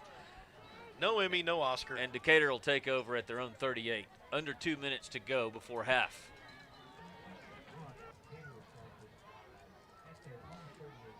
Pistol formation, 2 receivers right, 1 left. Gilbreth is alone, covered there by Dorian Potter. They'll hand it to Palmer up the middle. Now he breaks out of it. Nate's on his way. Nate inside the 30, inside the 20, and Nate Palmer will score. 62 yards. It's 21-14, and now we've got another flag. They're not going to call him for celebration, are they? I wouldn't put it past them. So but I didn't see it because. So when he broke the plane, he did like it was a sprint on the finish line. He just kind of. Yeah. That's all he did though.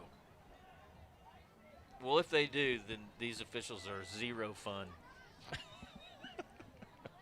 Your most not liked official. Yeah.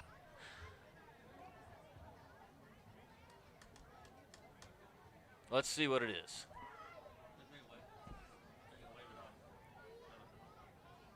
All right, Devil, unsportsmanlike conduct.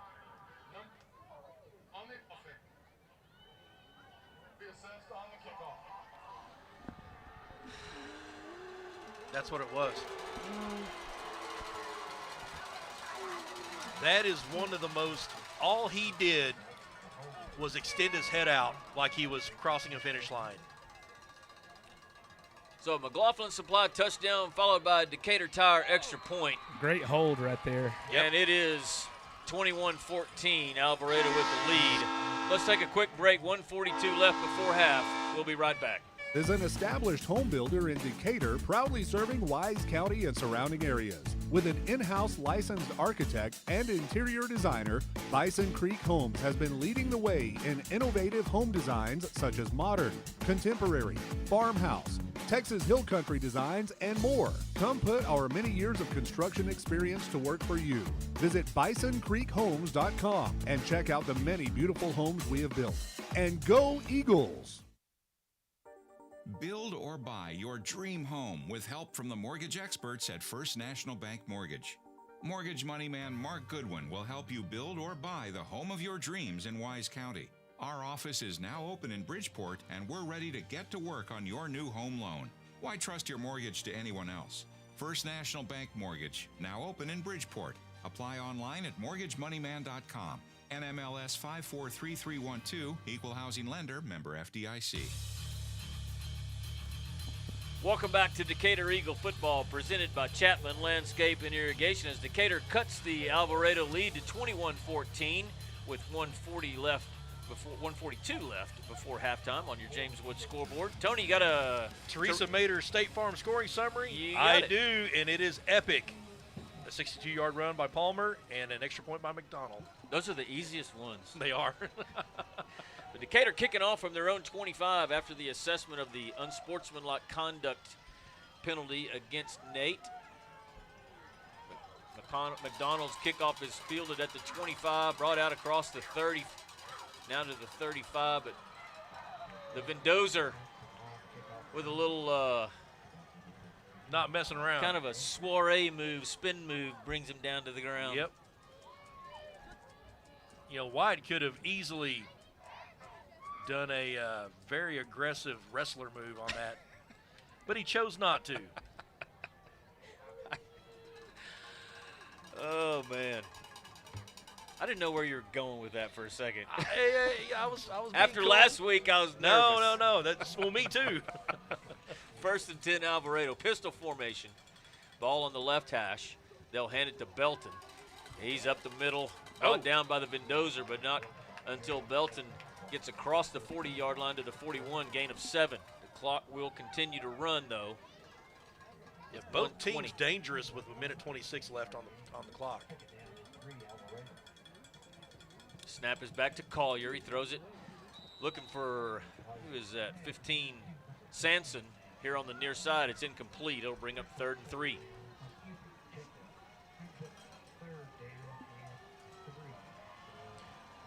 Good defense there by Keaton Good. Is that Good or Good? I think it's Good.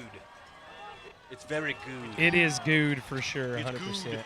But he says it doesn't bother him. On 3rd down, Collier's going to go deep down the near side, and he had Shamarian Lee by 7 yards, and he overthrew him by about 7.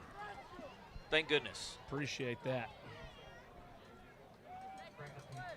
So that'll stop the clock with 1:07 left before halftime. If you're Alvarado, you got to punt this. You have to.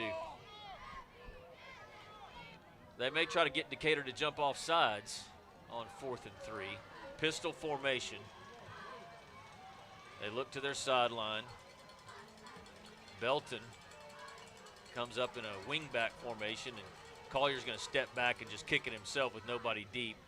It's a spiral punt, hits at the 25, takes an Alvarado roll inside. Well, right, stops at the Decatur 11.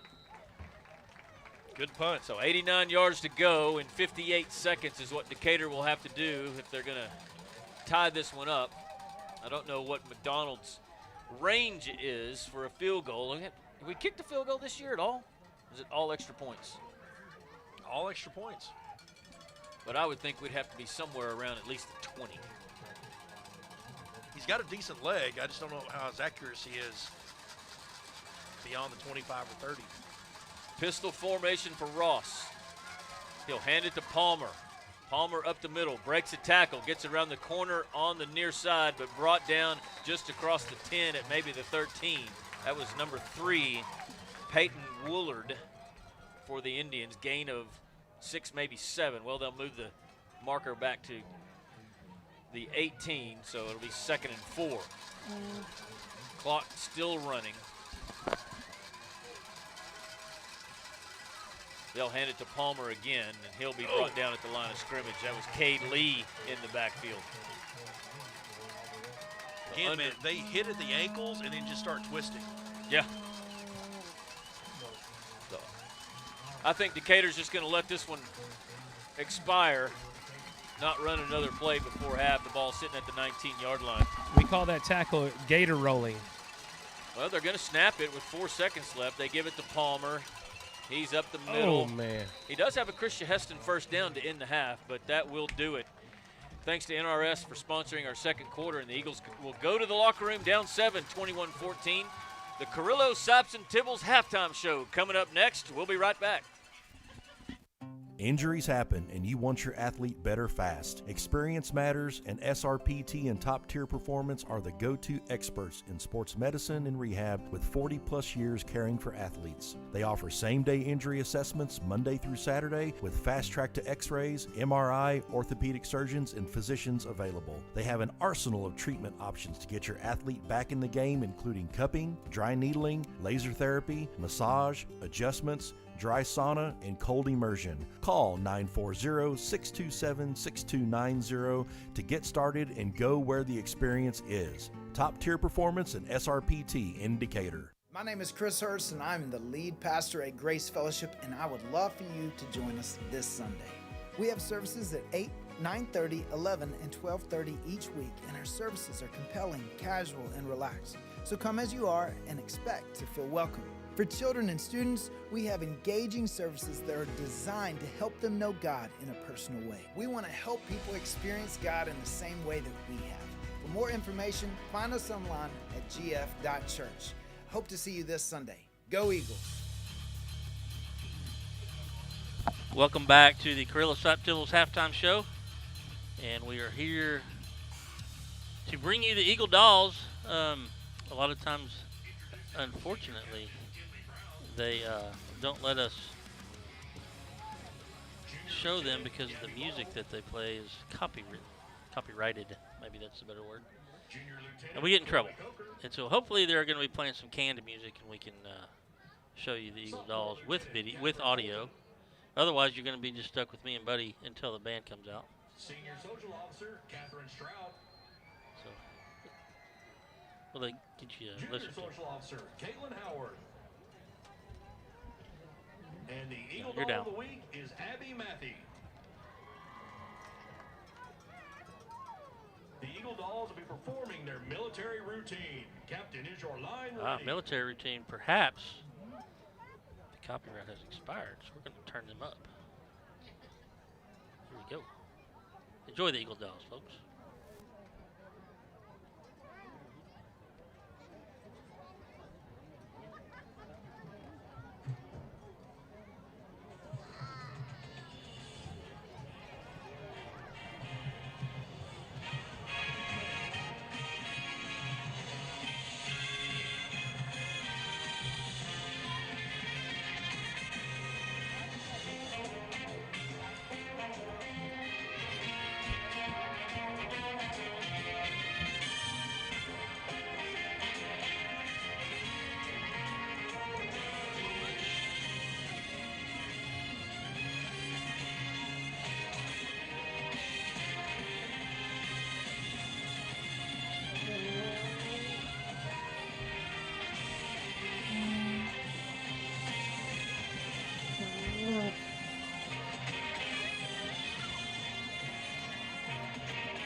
The Eagle Dolls of Decatur High School.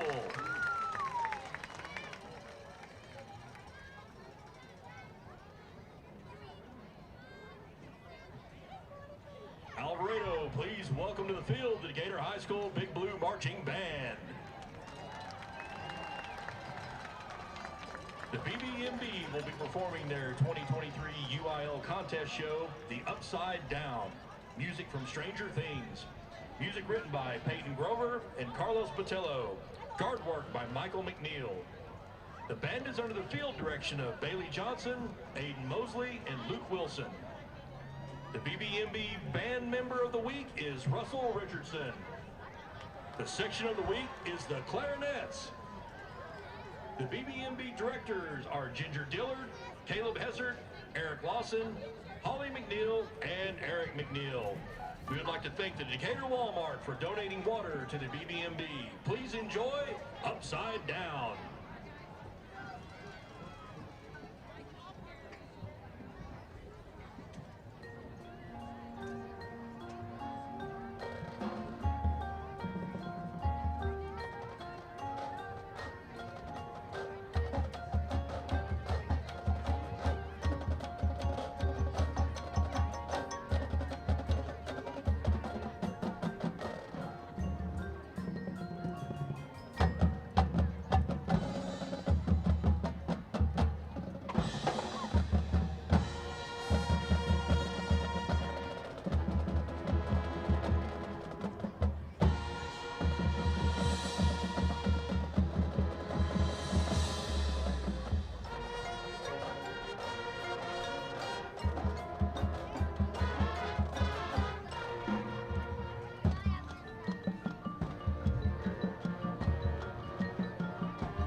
School Big Blue Marching Band. All right. That was a concert show. Getting ready to go to concert here in a few weeks. Here's the fight song.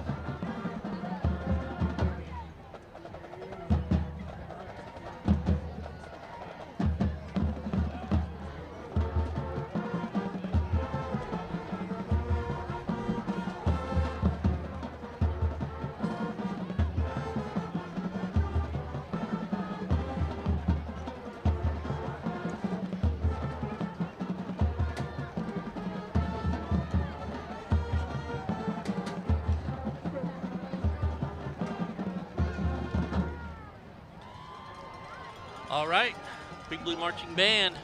There you go. So we're going to take a quick break here on the Carrillo Sops Tibbles halftime show. We'll be right back with Buddy Kirkland and some stats, and we'll get on with this halftime show. Be right back.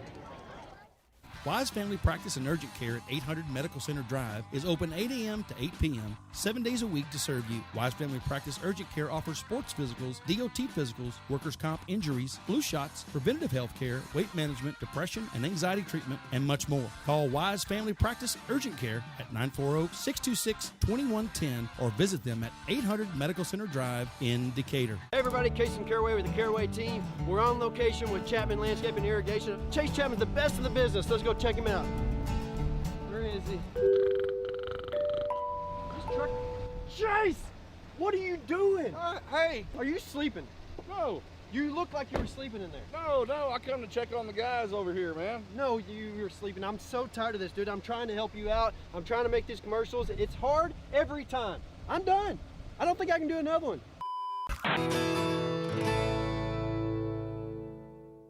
For all your seamless gutter needs, give us a call at Wise Gutter Solutions, area code 940-389-7880 for a free estimate. We service Wise and all surrounding counties. We offer new install, repair, leak protection, and cleaning services. We have over 32 different colors for you to choose from also. You can log on to our Facebook page and follow us at Wise Gutter Solutions or our website, wiseguttersolutions.com. We appreciate the opportunity to earn your business and we look forward to speaking with you. Make the wise choice, Wise Gutter Solutions. Go Eagles! Texas Farm Bureau Insurance. Kind of overran that commercial there, buddy. You got me? I got you. You got me? I got you. We're good. Hey, let's talk some stats here. What you got for us? Well, let's talk about the offensive stats. And actually, I mean, we're only 7 down, so we've got this well under control. Lean at me a little bit. Sure. All right, how's that better? Sorry about that. Right now, our leading rusher, of course, is Nate. He's at 17 carries for 122 yards. And then Abram Graham coming up second behind him, 2 carries for 19. As far as passing is concerned, we're 3 of 5 for 53 yards, and that gets divided up between Antoine, Nate, and, of course, Luke White. As far as our kickoff returns are concerned, we've got 3 returns for 38 yards. Antoine has 1 for 23, and Graham has 2 for 15. As far as defense goes, right now our leading tackler is Lane Heston with 5 solos. We've got Nathan McCroy and Antoine Gilbert both with 3. And as far as our kicking game is concerned, our punting, one time we punted tonight, we've kicked it for 29 yards. And, you know, the Indians have had an answer for pretty much everything we've done. Yeah. They've done a great job of keeping Nate bottled up. Yeah, they've really done a great job of tackling Sure, Nate. I mean, sure. Nate's, you know, really good at spinning out of holds and tackles and, you know, to get the extra 5 to 10 yards. But they've done a really good job of coaching them up to tackle him low. That's correct. Because he's so strong on the top that you got to get him low if you're going to try to get him out, you know, alone. And they've done a good job with that. What I've noticed, too, when they tackle him, it's always a gang tackle. It's never just one person. There's 3 or 4. So maybe we give him a little bit of a break in the third quarter and give him a heavy dose of Abram Graham. And yeah, the few runs that Abram ran, you know, he was hitting the holes hard, and And, man, he's got quick feet. He's very, very quick. Tony and Pat were talking about that. He's very quick, and he runs behind his pads, if you've ever heard that euphemism used. Mm-hmm. But he runs low behind his pads, so it's hard to get him down sometimes. So if we maybe, throw some of him in there, give Graham a few carries to kind of spell Nate a little bit, and we'll kind of rock him to sleep, right? And then we break Nate out on the edge for a 95-yard run or whatever the case. The more he touches the ball, the more apt he's going to have a beautiful run. Okay? Yeah, well, that was shown in the second quarter. Sure. You stay with what got you here. You have to dance with the one that brung you. Nate Palmer. And there was, that one play where he scored the 62-yard touchdown run, which, by the way, that penalty down here was crapola. We're at not wanting to sound tacky, we're up on top with some of the alumni or school members from the Alvarado Indians, and every time he gets tackled, every time he makes a mistake, every time anything happens, they're like slapping high fives, and they're all over the place up there. So it's cool. I'm good with it. He's going to TCU. Sure. They're probably not. So they're probably not. Yeah, that's it. No, we don't look. Everybody thought we were going to come into this game and just steamroll out of here. Okay. Alvarado is a different team than what we've played in the past. Before, they were running up the gut. Right. They got a new coach this year, an athletic director. Changed the scheme a little bit. So now they're throwing the ball more than they are running. And we noticed that in the JV game last night, how they were throwing the ball more than they usually ran. One of the things that Sam noticed that he brought out during the broadcast was the offensive line splits, being more split out, more in line with that, like the old Tech when Mike Leach was there. Yeah. But they're certainly not the No. not the Leach offense where it's pass. No. God rest him. But they are running. It's a little bit different animal than we're used to with the Alvarado Indians of the past. Correct. I think it's just a good test for the Eagles. Oh yeah. You know what? Let's take a quick break. Sure. We're going to come back and talk through that a little bit. And so stay with us. We're at the Carrillo Sipes Tibbles halftime report. It is homecoming here. They're showing 9:03 and ticking it on the clock here, but I bet it runs longer than that because it's Alvarado's homecoming, and they're doing their homecoming business. So we will be right back. Stay with us. Wise County has protected fellow Texans with auto, home, and life insurance since 1963. We have 2 locations in Decatur and Bridgeport that serve over 4,500 members in Wise County and the surrounding areas. Whether you're wrangling cattle or kiddos, we're proud to protect all fellow Texans in all Texan ways of life. Kelly Lynch, Doyle Lowe, Lisa Bradshaw, Chris Hanlon, and Monty Houston are located in the Decatur office across from James Wood Motors. Lisa Bryant and Todd Vineyard are located in the heart of Bridgeport on Halsell Street. Give us a call or stop by and speak to one of our 6 local agents. Coverage and discounts are subject to qualifications, and policy terms may vary by situation. S&J Pharmacy at 1101 West Eagle Drive can fill prescriptions in 15 minutes or less with fast and friendly service. They also offer same-day compounding, private consultations, medication therapy management, immunizations, B12 shots, a convenient drive-through window, and free home delivery. S&J Pharmacy accepts all major insurance plans, including Blue Cross and TRICARE. Open Monday through Friday 9 to 6 and 9 to 1 on Saturdays. Call 940-627-5400. That's 627-5400 for S&J Pharmacy in Decatur. Hawkins Funeral Home is Wise County's only locally owned funeral home and has been serving Wise County and the surrounding area since 1906. The staff at Hawkins Funeral Home is available to you 24/7, 365.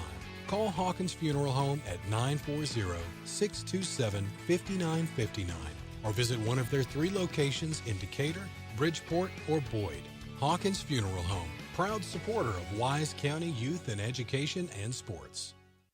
The law firm of Kernot & Hafer is once again a proud sponsor of Decatur Eagle. With its Decatur office located on the Decatur Town Square, the firm includes local attorney Pat Wadlington and focuses on litigation and dispute management within a wide range of areas, including family and custody issues, business and commercial disputes, estate and inheritance matters, and personal injury and death cases. Kernot & Hafer, friendly, professional, direct, and strong. We're there when you need us. And we're back. All right, buddy. Back in black. We got the homecoming. Before we get on with the issue at hand, They do have homecoming here, and you said you've already picked a winner. I've already picked the winner. Which one do you think they're third from the left? No, I'm going to one in the silver dress. Oh, that was going to be mine. That's mine. I picked it. Is that Miley Cyrus? That looks like her. All right, well, I can't pick the same one. I'm going to have to go with the one in the pink dress over here. Ooh, good pick. Good choice. Yeah. I like how the pink guy that's escorting her has a pink matching tie. Yeah, our daddy or whoever he is got his pink on. Yeah, looks good. Yeah, homeboy down here, he just wore his jeans and his T-shirt. Got his cowboy hat on. No, the one, the other one. The one in the green. Yeah. I got you. And then the other guy, I think he's got a trench coat on or something Looks down like there. He does. All right, here we go. Here it comes. All right. How much do we have bet on this anyway? Got a baited. We can't discuss what the bet is. That's fine. Third from the right needs a Taylor. That's right. He's got him a trench coat on down there, doesn't he? Y'all are horrible. He's kind of looks like Barney Rubble Shake.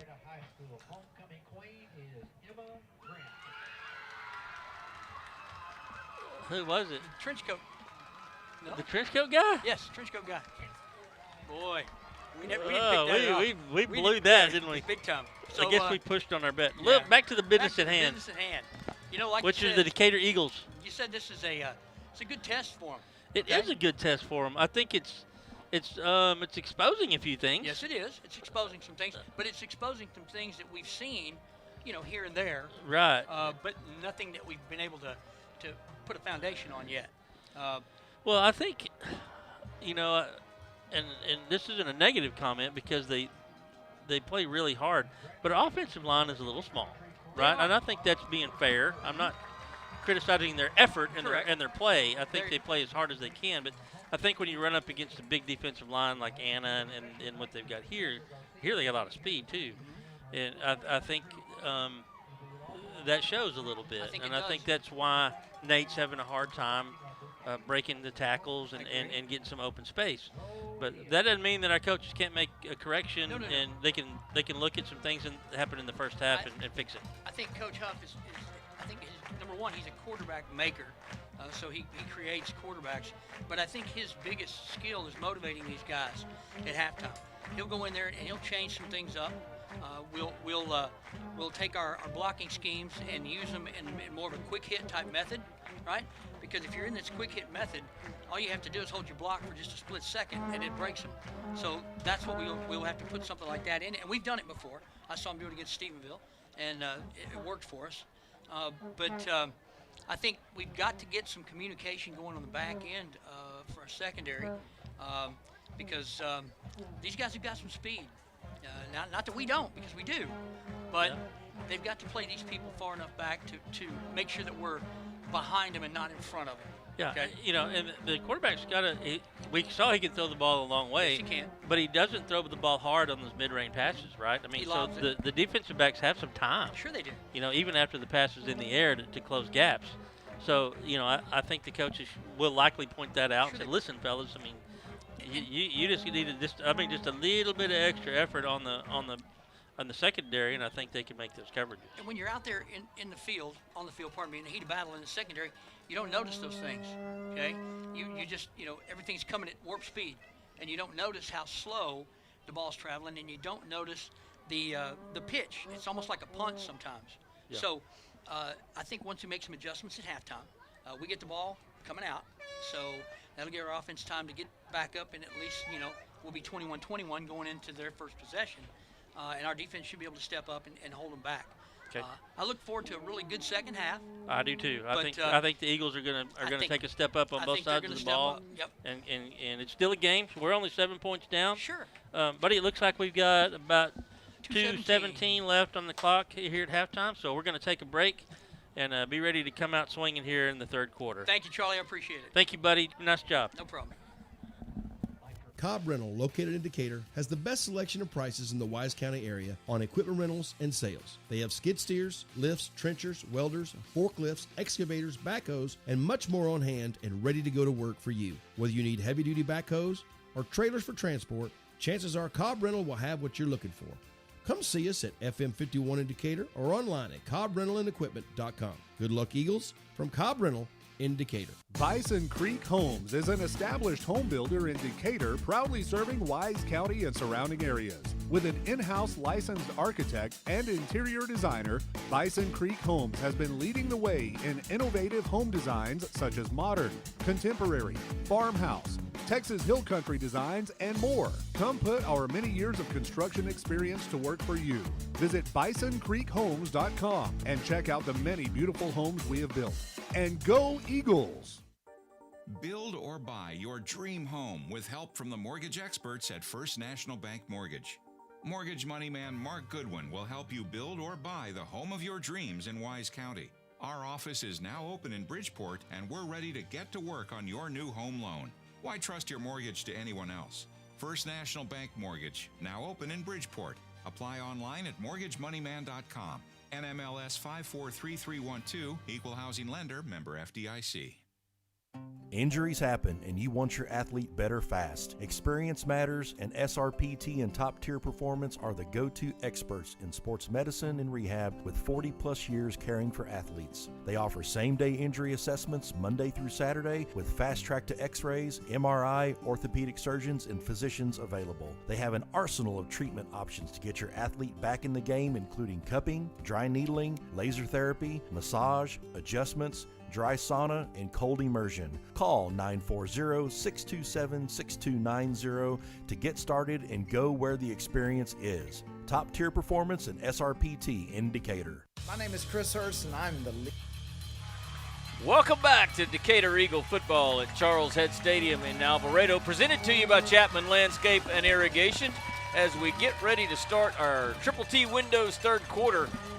Decatur coming out of the locker room down 21-14 to the Alvarado Indians. And the beard is MIA. And Charlie T, you got the headset on, baby. I do. How was that hot dog? Hot dog's good. Because you had to battle for it, didn't you? I mean, and I'm not kidding. I mean, it was a battle to even get to the line. I finally got to the line over there at the concession stand on the Decatur side because it just wasn't even worth over here on this side. It's insane down there. Everybody is at homecoming. I got to the window, and I'm thinking, okay, Buddy, Charlie, Tony, Anthony, me. I said I need, and I didn't know how many we would all eat, so I said I need 7 hot dogs, and they laughed. They said we only have 1. I said, you only have 1? They said, we got 1 hot dog left.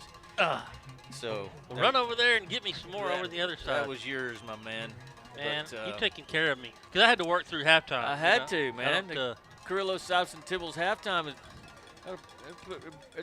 You need some fuel after that. I need some nourishment. Yes.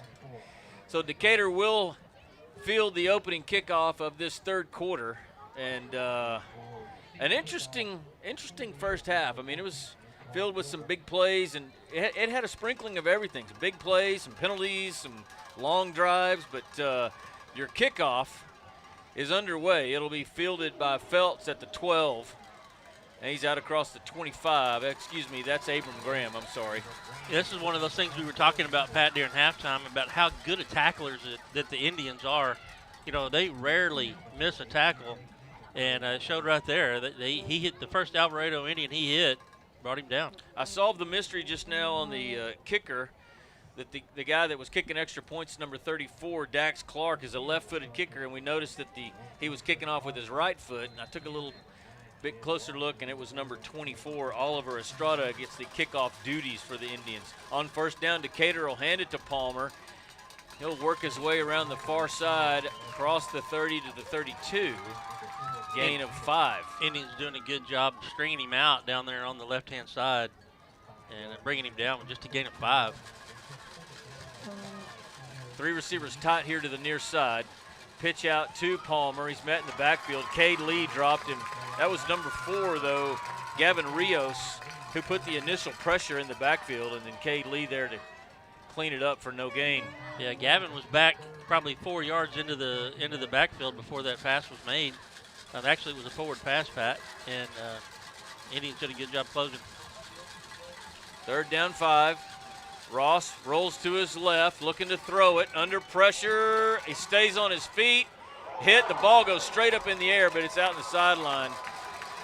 And Ross takes a huge hit. Now we've got another flag. And whoever threw that one, they meant it because it went about 30 feet up in the air. You got a little extracurricular by the Alvarado Indians here. Is that on number 1? I believe. Oh, actually, I'm unsure of the number, but we got Coach Huff signaling the good way. Because I did have a conversation with Sam down on the Texas Custom Trailers sideline at halftime, and because I know that number 1 Dorian Potter has received 2 penalties. One was a personal foul, one was an unsportsmanlike, and if he were to get another unsportsmanlike, Sam, I think you told me that would be it for him. That would be it. So definitely got to pay attention to him the rest of the way. Well, still waiting on a signal here. I want to see that ref that sprinted towards Coach Huff earlier sprint the number 11 this time. 11, number Cassius 11. Johnson. Do you know what the call was? It on the hit or was it after? It was unsportsmanlike conduct, so that wouldn't be on the hit. Okay. That would be in the sorry about that celebration there towards the end, probably. Gotcha. Just a little too excited about their successful hit there. He tried to jump as high as that flag, I think. One of the coaches is telling Luke White to move up on the line of scrimmage. He finally does. They'll hand it to Gilbreth on a jet sweep. Nothing there. Absolutely nothing. And that was Cade Lee again, and he has been a busy man in the Decatur backfield tonight. He has been, especially on this series so far.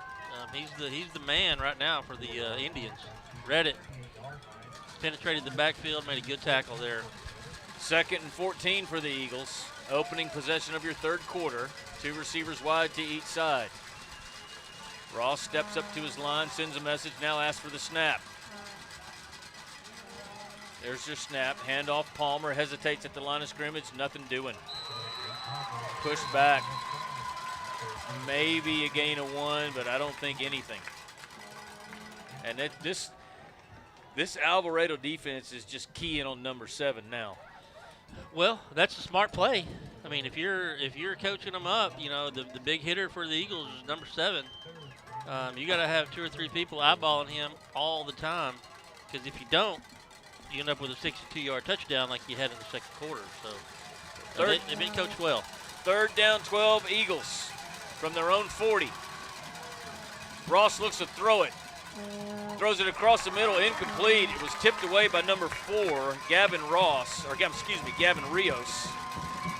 Jed looking for Antoine there on a little stop route. And Decatur's going to have to punt it away.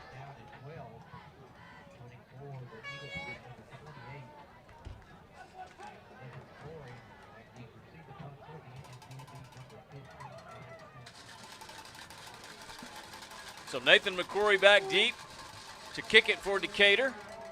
Punts away. It's high. It's going to bounce at the 30 and take a Alvarado bounce back across the 35, and it'll be down at the 37. And the Indian offense will head onto the field for their first possession of this second half. Pat, I got some Outlaw Equine out-of-town scores for you. Bring it.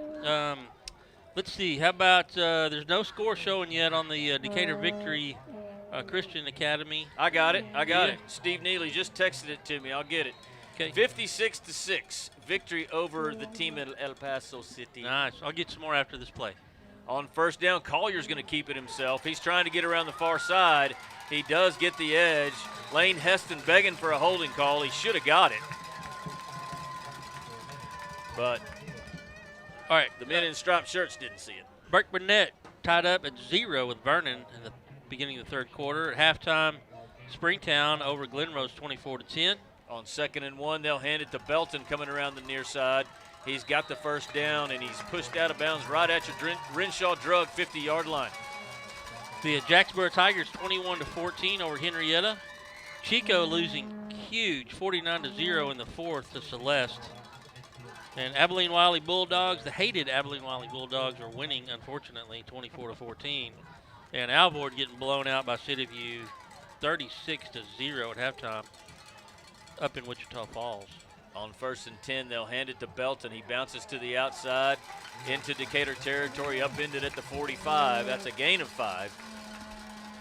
And there's an Eagle down on the field, and well, that looks like it might be Nix. Yeah. I can't tell if that's a 76. I see a 7. Let's take an injury timeout, Charlie. You're listening to Decatur Eagle, or watching actually, Decatur Eagle football. We'll be back right after this. Lead pastor at Grace Fellowship, and I would love for you to join us this Sunday.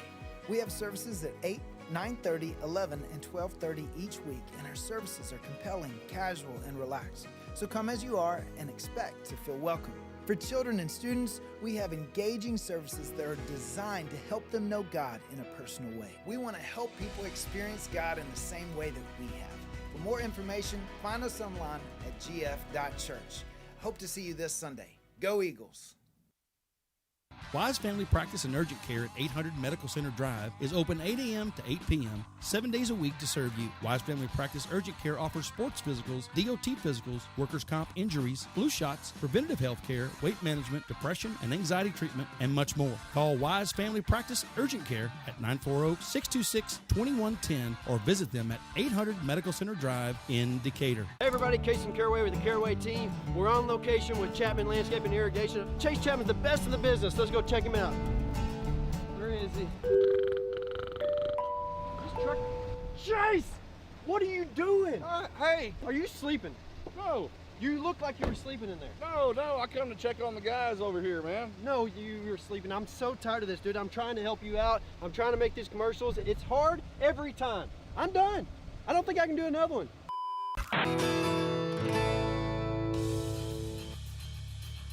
Welcome back to Decatur Eagle football, presented by Chapman Landscape and Irrigation, as Wyatt Nix is needing some assistance to get off the field, not putting any weight on that right leg.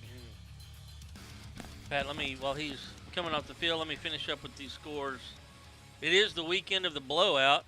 Brock blowing out Boyd 64-0 in the second quarter. Childress smacking Bowie around. Did you 41. say 64-0? Yes, 41-0 Childress over Bowie. Graham equally smacking around the Mineral Wells Rams 48-7. Paradise smacking around Ponder 37-0, and the Bridgeport Bulls are losing big 35-0 at halftime to Aubrey. But Dad, your Jayton Jaybirds are winning 46-0 over Silverton. But Mom, your Rotan Yellowhammers are getting beat in the second quarter 63-0. Oh, the beard is back. On 2nd and 5, Collier's going to keep it around the side on the near corner, and he gets it inside the Decatur 35 down to the 34. And Decatur going to have to figure something out how to stop this Alvarado running attack. Our hot dog odyssey failed. Oh, I know how bad that can be. Collier's going to keep it again on 1st and 10, and he's got another nice gain inside the 30 down to the 27. And I think it's a hold because I saw like 2 of them. I didn't see who got hurt. That was Wyatt Nix. Okay. Maybe we can go down to the Texas Custom Trailer sideline here in a second and get an injury report once if Sam can find his way over there. Number 53, 10-yard penalty, replay first down.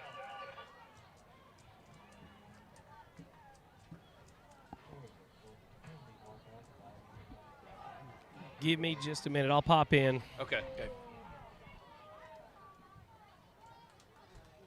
Ray Martinich is at nose tackle now for the Eagles. 1st and 20 for the Indians. They'll look to the sideline for a play call.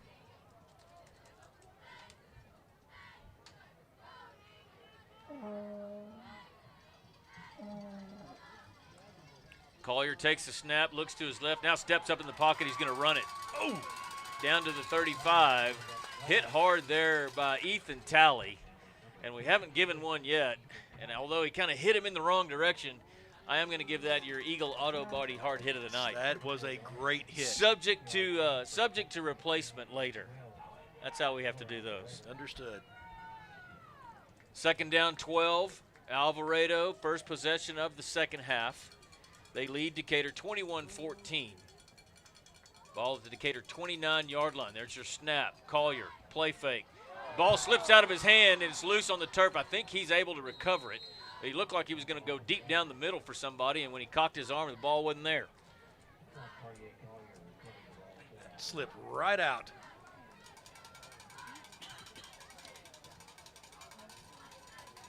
Keegan Hatchell he was just one step away from getting that ball. So third and a whole lot for the Indians. Ball at the Decatur 46, third and 24 on your James Wood scoreboard. Collier in a shotgun. He rolls to his left under pressure. He's going to be sacked. That's Keegan Hatchell. I think it was Striker Redwine that got the first pressure on him and made him step up in the pocket. Yep. Keegan came in from the side and just, good hit. That was another good hit. Not as good as the other one, but close. Collier's going to kick it himself. Nice punt. Fielded by McCrory at the 10. Nate across the 15. Nice little return all the way out to the 12. He fumbles it. It goes out of bounds. Oh, man. Nifty little return. Blessed at the end that it went out of bounds. Your return yardage brought to you tonight by the Roof Guy. The roof is on fire. We can't sing the rest of it. We don't need no water. No, our goal at the beginning of this broadcast was to keep all of our comments safely between the lines of appropriate. Yes. Handoff, Palmer, met in the backfield. Oh. He's going to be hammered. No gain. Number 4, again. He's holding his left arm. Boys, if you got a moment, I got a update. Yeah, come with it. All right, so Wyatt's going to miss the rest of the game for sure. We're dealing with some potential structural damage is what they're looking into in his right knee. Okay. Okay, very unfortunate. Gavin Rios, number 4, the outside linebacker, is being helped off. Yeah, he doesn't look too good either.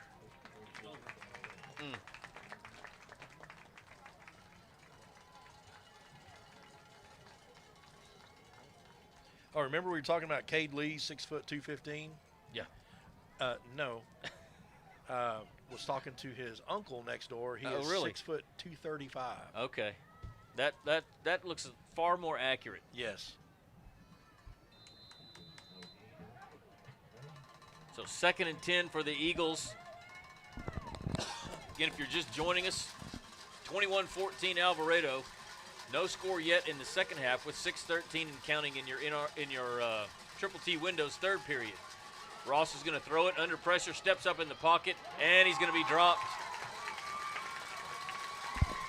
It's Cade Lee again, along with number 3, Peyton Woolard. Eagle offense just never really gotten to sync. He had one long drive in the first half and then one big play by Palmer. But other than that, it's been tough sledding for the Eagles on the offensive side. The credit to Alvarado's defensive line. They have manhandled our guys all night. 3rd down 13. Ross is going to keep it himself. Turns it upfield across the 35 to the 32, or across the 30 to the 32. That's going to be short of the line to gain by 4, maybe 5 yards, and Decatur's going to have to punt it away. That was DJ Clampett, number 8, on that stop. You think the J stands for Jed? Hey, great time for a big shout out to our sports medicine team here on the Texas Custom Trailer sideline. They do a great job. They are good. We're very lucky to have them. Sampson stands at the Alvarado 33 to get the McCrory punt. It's high but a little short. Fair caught at the 39. Was fair caught, and then I thought that technically was a penalty. I was going to say either a penalty. I mean, it's also fair game. It looked like he fair caught it after he caught it. Yeah, you're right. And well, I think he waved his hand because Lane was asking for a penalty because he fair caught it and then tried to run it, sort of. It was a really high punt, so my eyes were on the ball. In any event, Alvarado will start this drive at their own 39. They lead 21-14 on your James Wood scoreboard. Under 5 minutes to go in your Triple T Windows third quarter. Belton a motion out of the backfield. Now we've got whistles. Penalty flag. 2 of them. Coach King looks like he's about to play left corner over here. False start. Man, seems like about 45 seconds since our last flag. I was wondering what was going on. First down 15 now. Indians with the football and a 7-point lead. Belton a motion out of the backfield again. Collier's going to keep it. Bounces around the corner on the far side. Nowhere to go. Strung out well by Lane Heston and then Cade Brazil there to push him out the last few yards. Great pursuit by the Decatur defense right there. That was a designed quarterback draw to go up the middle, and Collier just bounced it to the outside trying to create something on his own, and Eagles defense is having none of it.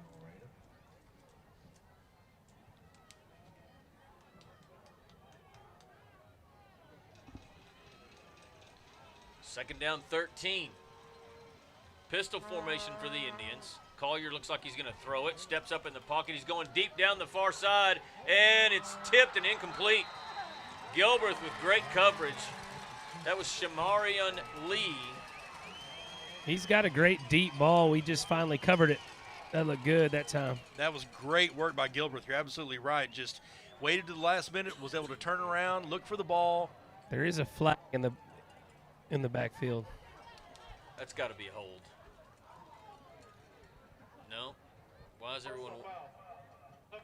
Oh, my God. Good night. Were you able to see that, Sam? I was not. I didn't see anybody even make contact. No, unfortunately, I was looking downfield. Yeah, I did not see anybody make contact with him. But not saying they didn't, because I was watching the football myself. So after that penalty, the ball now in Decatur territory at the 49. Pistol formation for the Indians. Snap is back. Handoff, Belton. He's around the corner on the near side. Hesitates. Gilbert comes up.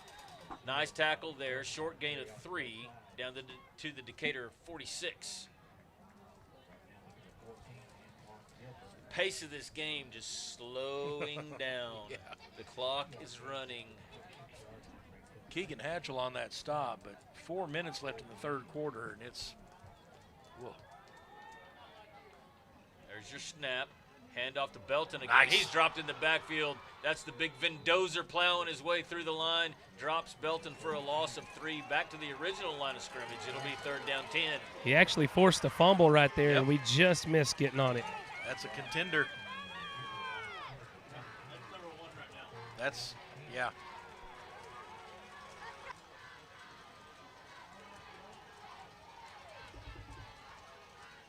Alvarado changing the play at the line of scrimmage. 3 receivers wide right, 1 to the left. There's your snap. Collier fakes it, rolls to his right, now throws back here to the near side, complete to Belton. He's got room. He's inside the 45 down to the 41. He won't get the first down, but he probably got close enough that the Indians probably will go for this. Watch that big running back coming in right now. Here he comes, number 7. He'll be taking the snap probably. They leave Collier in.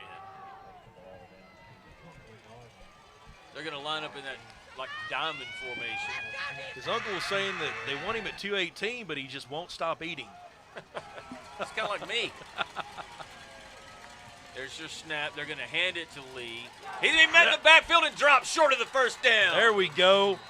Striker, Redwine, and then Cade Brazil, and the Eagles get the ball turned over on downs. Hey, I don't remember him having that shoulder harness on in the first half. He came out with a shoulder harness in the second half. I think Tony's got some info Regarding that, he's got a torn labrum that's healing, and they're trying to keep pressure away from that shoulder. Well, that's the first time the Eagles have been able to stop him when he's had a running attempt on short yardage. And let's see if it can give the Eagles a little momentum transferred over here on offense. 1st and 10. from their own 41. Handoff Palmer, trying to get the corner on the far side. He does. And he just went down. Did he trip over there? I didn't see. He went to cut back inside, but I don't know if that was a slip or just. He just slipped right here. He tried to chop his feet, and I'm telling you, this ground is so thin. It's so small. Yeah, it's so short. It's like Fast the old, track, but like hard the to go. old AstroTurf. Very similar. 2nd down 7 Eagles from their own 44. Pistol formation, handoff Palmer. Met at the line of scrimmage. Breaks a tackle. Now he's backed up, dropped. Might have gained a yard or two, but it is tough sledding for Nate.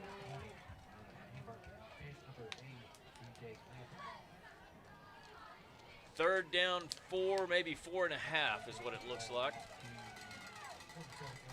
21-14 your score. Alvarado with the lead on your James Wood scoreboard. 3 receivers split wide right. Now Stastny will come in motion.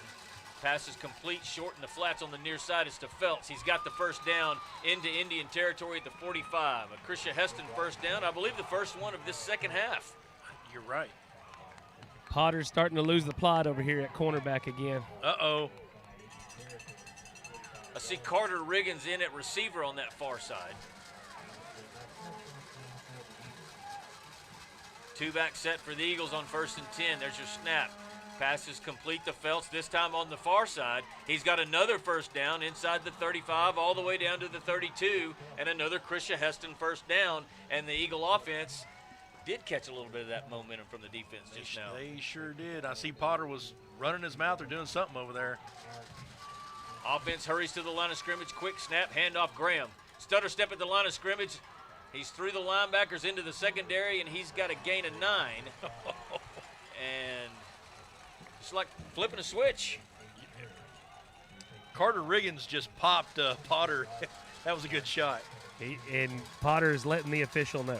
On 2nd and 2, they'll give it to Graham again. Stutters his feet at the line of scrimmage, picks a hole, and he's down to the 19 inside the quick car red zone, and we've got a whole bunch of flags and officials breaking into sprints towards midfield.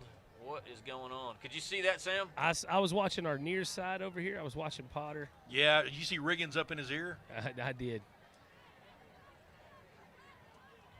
So a meeting of the striped shirts and probably another broken announcement coming up. You'd think they'd have their vacation plans already worked out. They're coming to talk to Coach Huff, so it looks like it's on the Indians. They'll give Coach Huff some options. I'm thinking. Maybe I'm wrong. They need to run right at Potter right now. Unsportsmanlike conduct on the offense. Number 7. Nate Palmer. He's disqualified.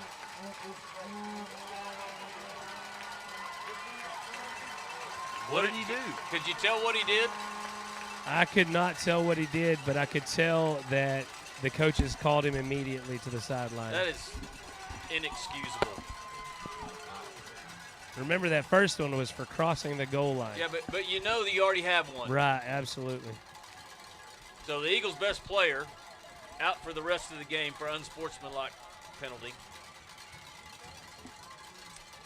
44 seconds left in your Triple T Windows third period, and what a momentum killer that could be.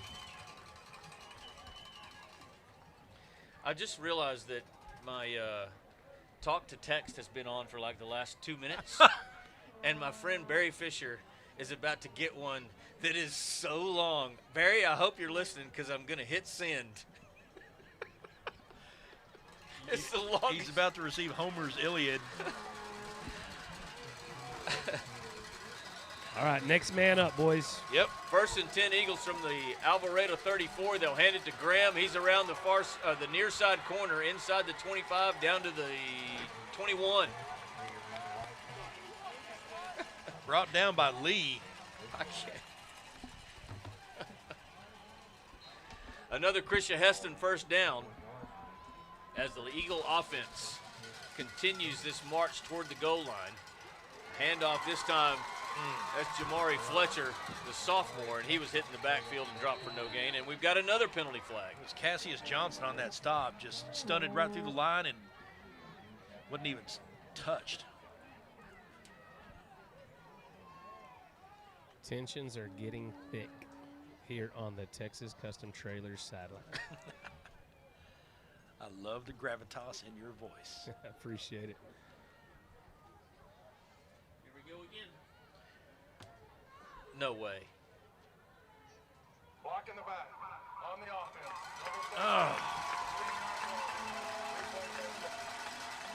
I called that on Carter, number 13, which means Potter probably turned his back to him. Does our stat man buddy keep penalty stats? Is he able to do that? Yeah, he should. I think. I wonder how many we've gotten tonight. Anthony's probably keeping it in his head too. You can always check in with Anthony. Shoot, how many have we gotten in the last 5 minutes? On 1st and 20, Ross is going to keep it himself, and he's dropped. Maybe a gain of There one. we go. We got another penalty with Potter and Carter Riggins. there. Yep. Is Antoine injured? Do you know, Sam? I do not have that information. I do see him standing over here, though. They're just giving Carter some play. Yeah, Carter, did he tackle him, or what happened there? So Potter went down to the ground and chopped underneath him, is what it looked like from. But I'm pretty biased. I'm not gonna deny that. I mean, I think it was Potter went down. I'm serious. I bet in the last 10 plays we've had 7 flags. Yeah. It's on Potter. Yeah, that's what it looked like. It should have been on him.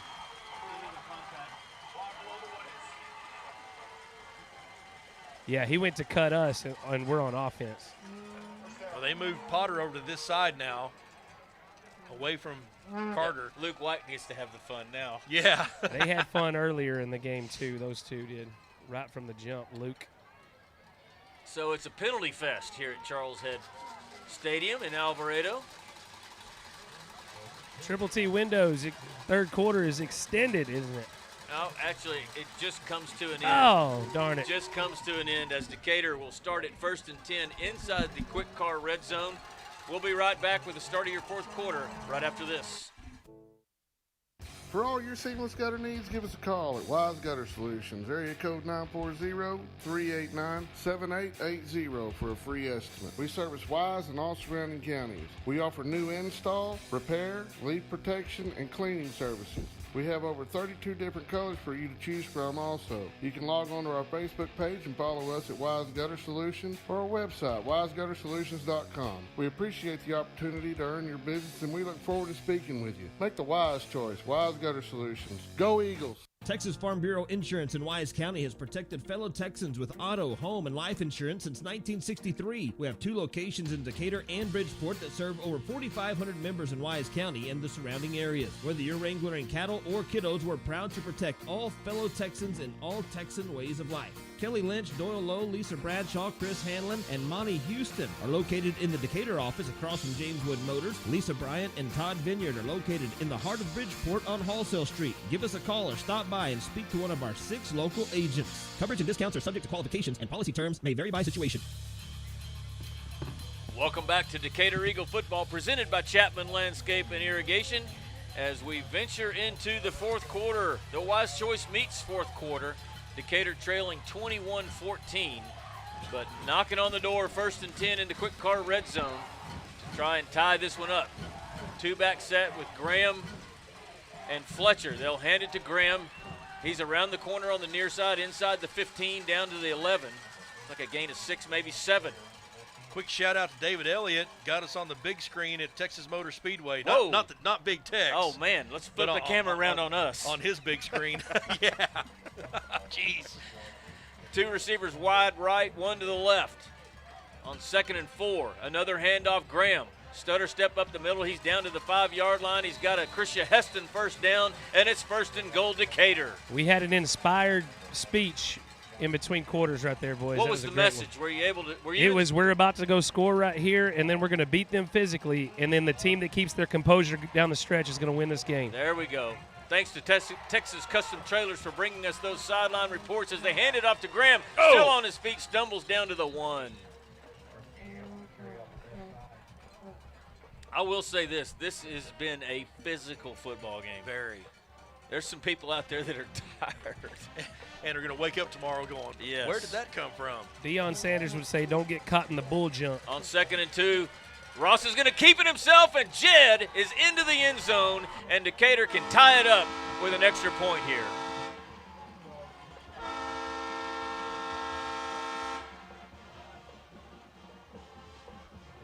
McLaughlin Supply touchdown, and a Decatur Tire extra point will tie it up at 21.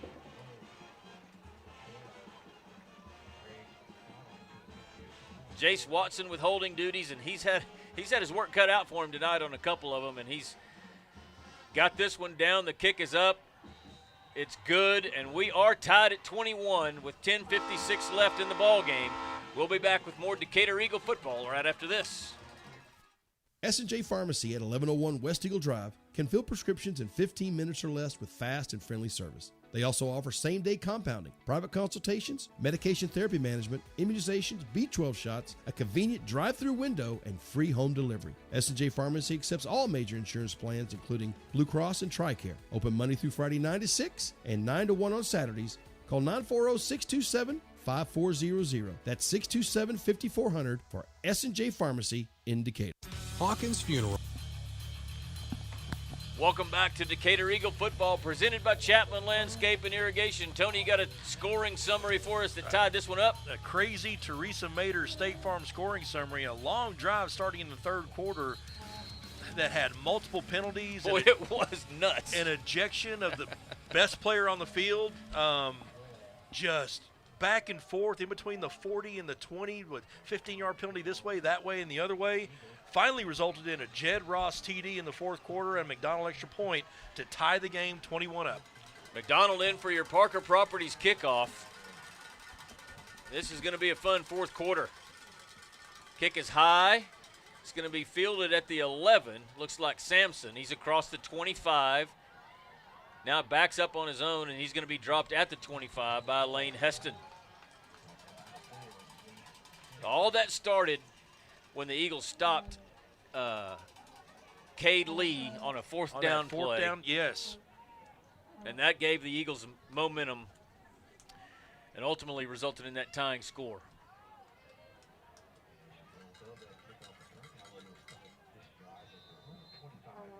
So Gilbreth and Cavazos will flip sides at corner as the Indians run onto the field.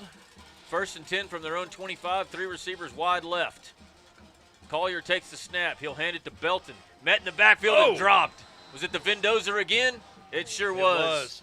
Wyatt's been having his way, especially in the second half, in the Indian backfield. I'm glad he's on our team. I'll tell you what, that's 2 just absolute nuclear hits that he's delivered to these guys. Loss of one on the play. 2nd and 11 now for the Indians. Collier going to throw it. Steps up in the pocket. Throws it deep down the near side. Almost intercepted by Gilbreth. He was looking for number 0, DeMarcus Belton. Oh, that was Belton. Yeah. Yeah. I thought it was a wide receiver. They had him on a wheel route, I guess.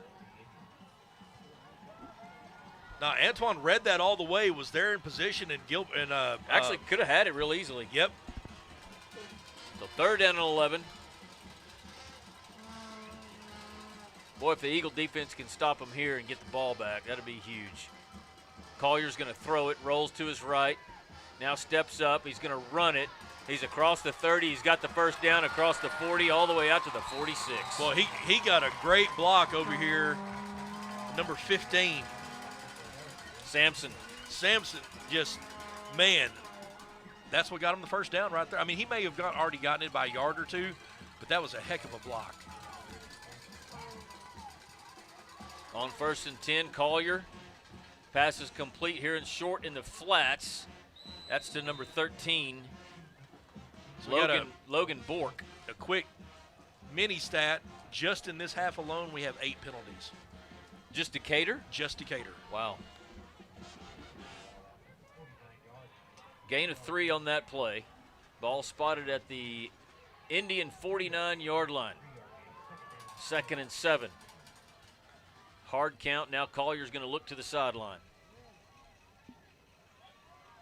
Tied at 21 with 10:02 left. And your Wise choice meets fourth quarter.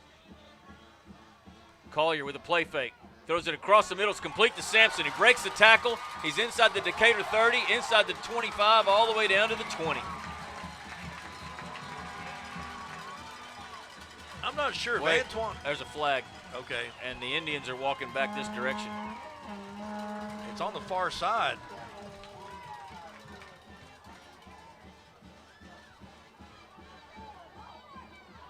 I mean, let's see what this is. Holding or...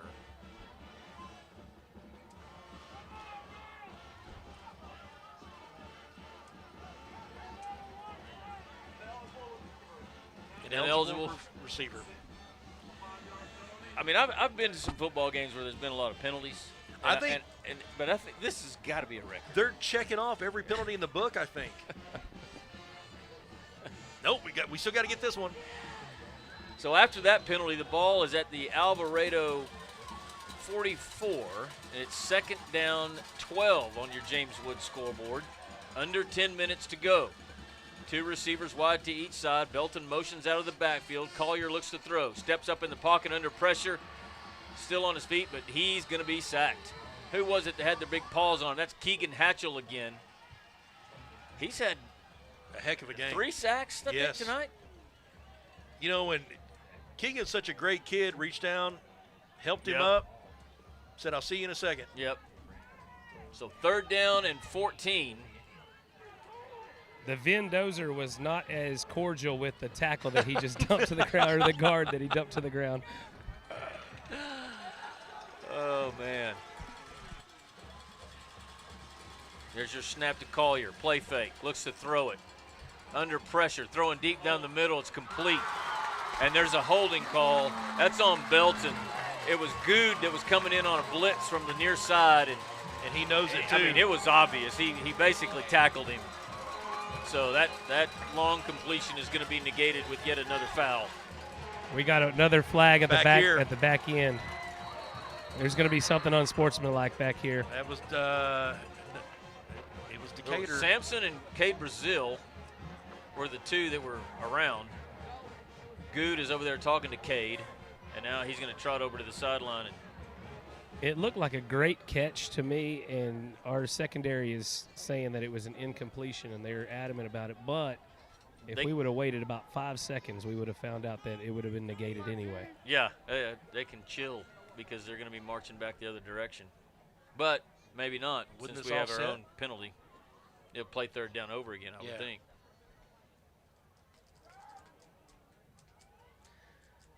You'll get 10 yards back and then 15 coming back this way. Now they're going to step off 15. Huh. See, check off another penalty in the book. Somebody needs to get that guy some water. He said he's running a 5K. I can't talk anymore. Just spotting the football.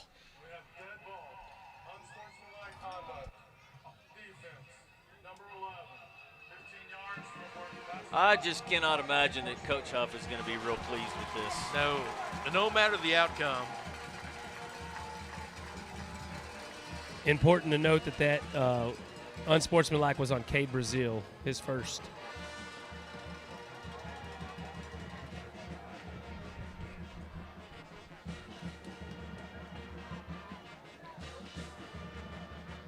And a first down.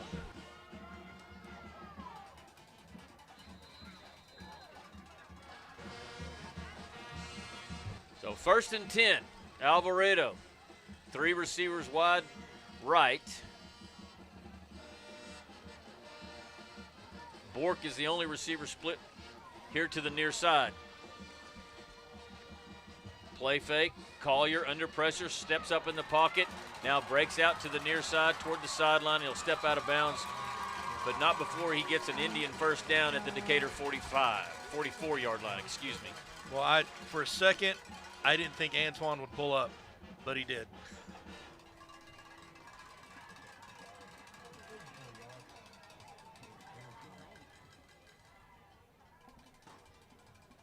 So under 9 minutes to go.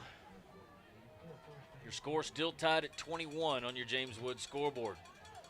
Collier rolls to his left, shuttle pass, knocked down. That's just incomplete pass. Mendoza there to try to scoop it up. He should have just threw that at his feet because he put that in danger. Yeah, just ask the Longhorns and Mac Brown. From what year was that? They did the shuttle pass against Alabama, and they ran it back for a touchdown right before half. 17? Supposed to be his. No. It was when Colt McCoy got hurt. Speaking of Alabama and Texas, my Walmart stock's been doing good since Texas won. 2nd and 10. Empty backfield for Collier. 3 receivers right, 2 to the left. There's your snap. Collier under pressure, throws it deep down the near side. It's complete. Nice back shoulder catch there by number 14, Skylar DeThorne. That was a really good throw. Yes, perfect throw, great catch, and he got hammered. And you got to think back to that 15-yard unsportsmanlike. Mm-hmm. Yep. Indians in the red zone here. 8:16 left in your Wise Choice Meats 4th quarter. Pistol formation, handoff Belton. Up the middle, he's inside the 10 and met suddenly and violently. That both of them. That was Striker Redwine that did some striking, and he's hurt. Not Striker. We're gonna go ahead and give another Eagle Auto Body hard hit of the night right there, because Striker Redwine, he struck Belton right in the numbers, in the chest, and stopped him dead in his tracks. I mean, it may just be he got the breath knocked out of him. No, I think he'll be okay, but he felt it. That was a yes. That's what they call a violent, sudden stop.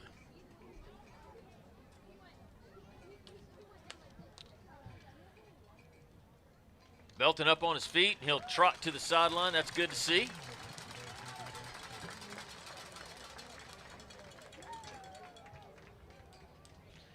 As players on both sides get a little refreshment from their trainers. I'm going to have to scoot over here next to you there, bud, so I can see around that corner. Yeah, no worries. I want to let you know I just couldn't see. I like you too, Pat. That's the only reason I'm headed your way. I thought it was the beard. 8 minutes left in the game. 3 receivers left, tight to the line of scrimmage. Now, Indians will look to the sideline. They'll change the play. Running back is number 11, Cassius Johnson. Collier's going to keep it himself. He's inside the 10, still on his feet, inside the 5. And there's a yellow hanky. It's either a hold. It is a hold. Hold on Alvarado. Get a little breathing room.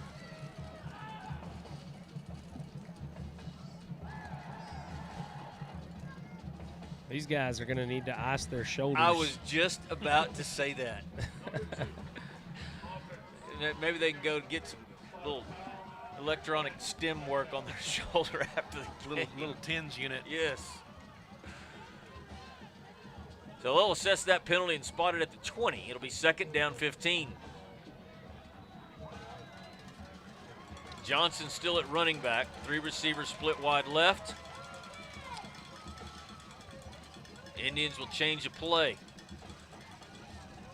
No, it's Belton. He's in.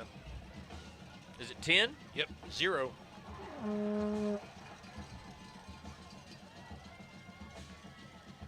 There's your snap. Collier's going to throw it. He's looking in the end zone for number 88. Woo! And that was another smart play by Antoine, because he could have delivered a blow, but it would have been a result of in a penalty. Now, I thought you meant running back, because Belton's back in at running back.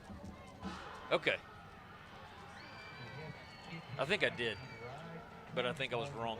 Okay. Like Fonzie said, I was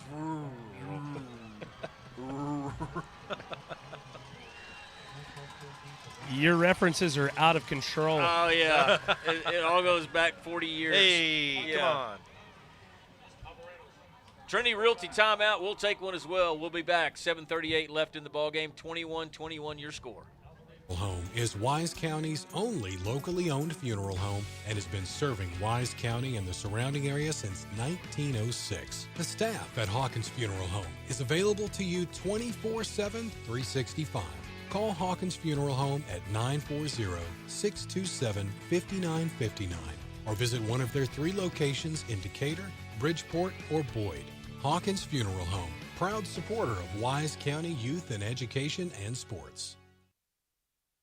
The law firm of Kernot & Hafer is once again a proud sponsor of Decatur Eagle. With its Decatur office located on the Decatur Town Square, the firm includes local attorney Pat Wadlington and focuses on litigation and dispute management within a wide range of areas, including family and custody issues, business and commercial disputes, estate and inheritance matters, and personal injury and death cases. Kernot & Hafer, friendly, professional, direct, and strong. We're there when you need us. Welcome back to Decatur Eagle football, presented by Chapman Landscape and Irrigation as we try to wind this one down. 21-21 your score. Alvarado on 3rd and 15. Collier throws it incomplete. He was looking for Sampson again. Some smothering defense there. And that'll bring up a 4th down from the Decatur 20. Alvarado can get a 1st down if they get it down to the Decatur 5. Antoine was all over that Indian. 7:31 left. Belton a motion out of the backfield. Collier throws it across the middle. It's complete for a touchdown. Wow. That's the number 13. And Alvarado takes the lead again. That's Logan Bork. One of his go-to receivers. It was a really good catch, actually. That ball was Good. high. Good. Well, I mean, it was high, but it was also placed where it needed to be. They're asking for 2. Oh, okay. They're not going to get it. No, they're kicking it. Yeah.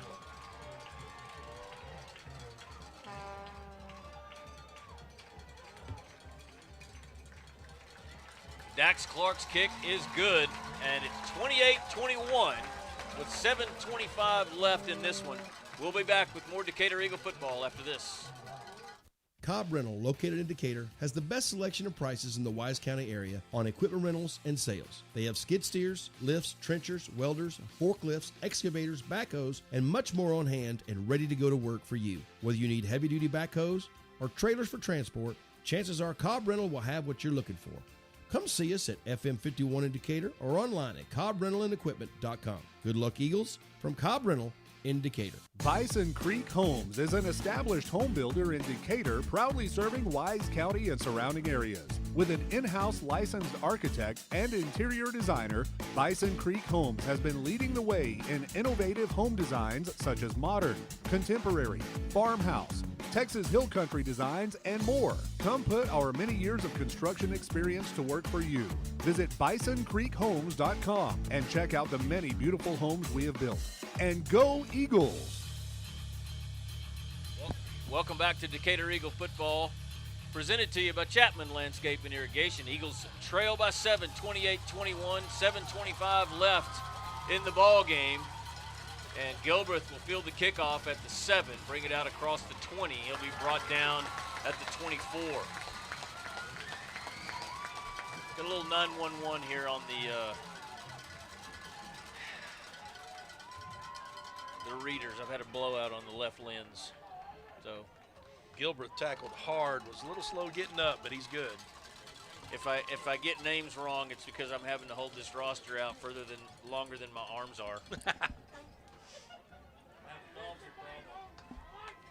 Charlie's, I just need like 1.5s. Oh, yes. We're running kickoff return back out, boys. Penalty? Try this again. Yes, sir. I'm shocked. What was the penalty? I believe it's offsides. Man, that's a boring penalty, isn't it? Yeah. Let's check off the esoteric offside. Yeah. Well, that guy over there hadn't thrown one in a while. We he was feeling left out. We haven't had a delay of game yet. Yeah, we have. We have? Earlier, yeah, first quarter. A delay of game? No. No, we haven't had a delay. No, we haven't had a delay of game. I thought it was a delay. That may be the only one we haven't had. So we'll kick it off again.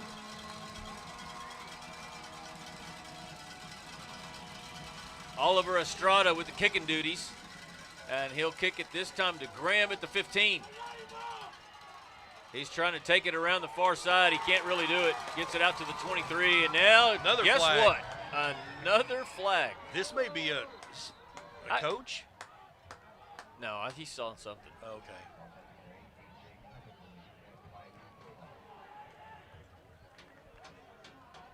I mean, it's almost getting comical at this point.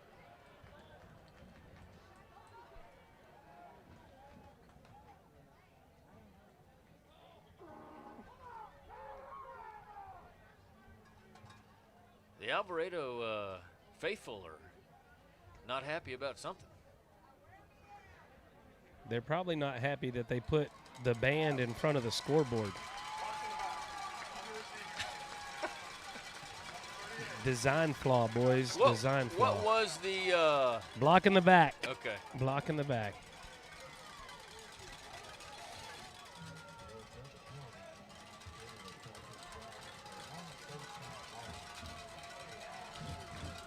So the Decatur offense 87 yards away from where they need to be to tie this one up. Two-back set for Ross. He'll hand it to Graham. Graham works his way across the 15 to the 16-yard line. Short gain of 3. That was Sansom again on that stop. Man, they tackle well.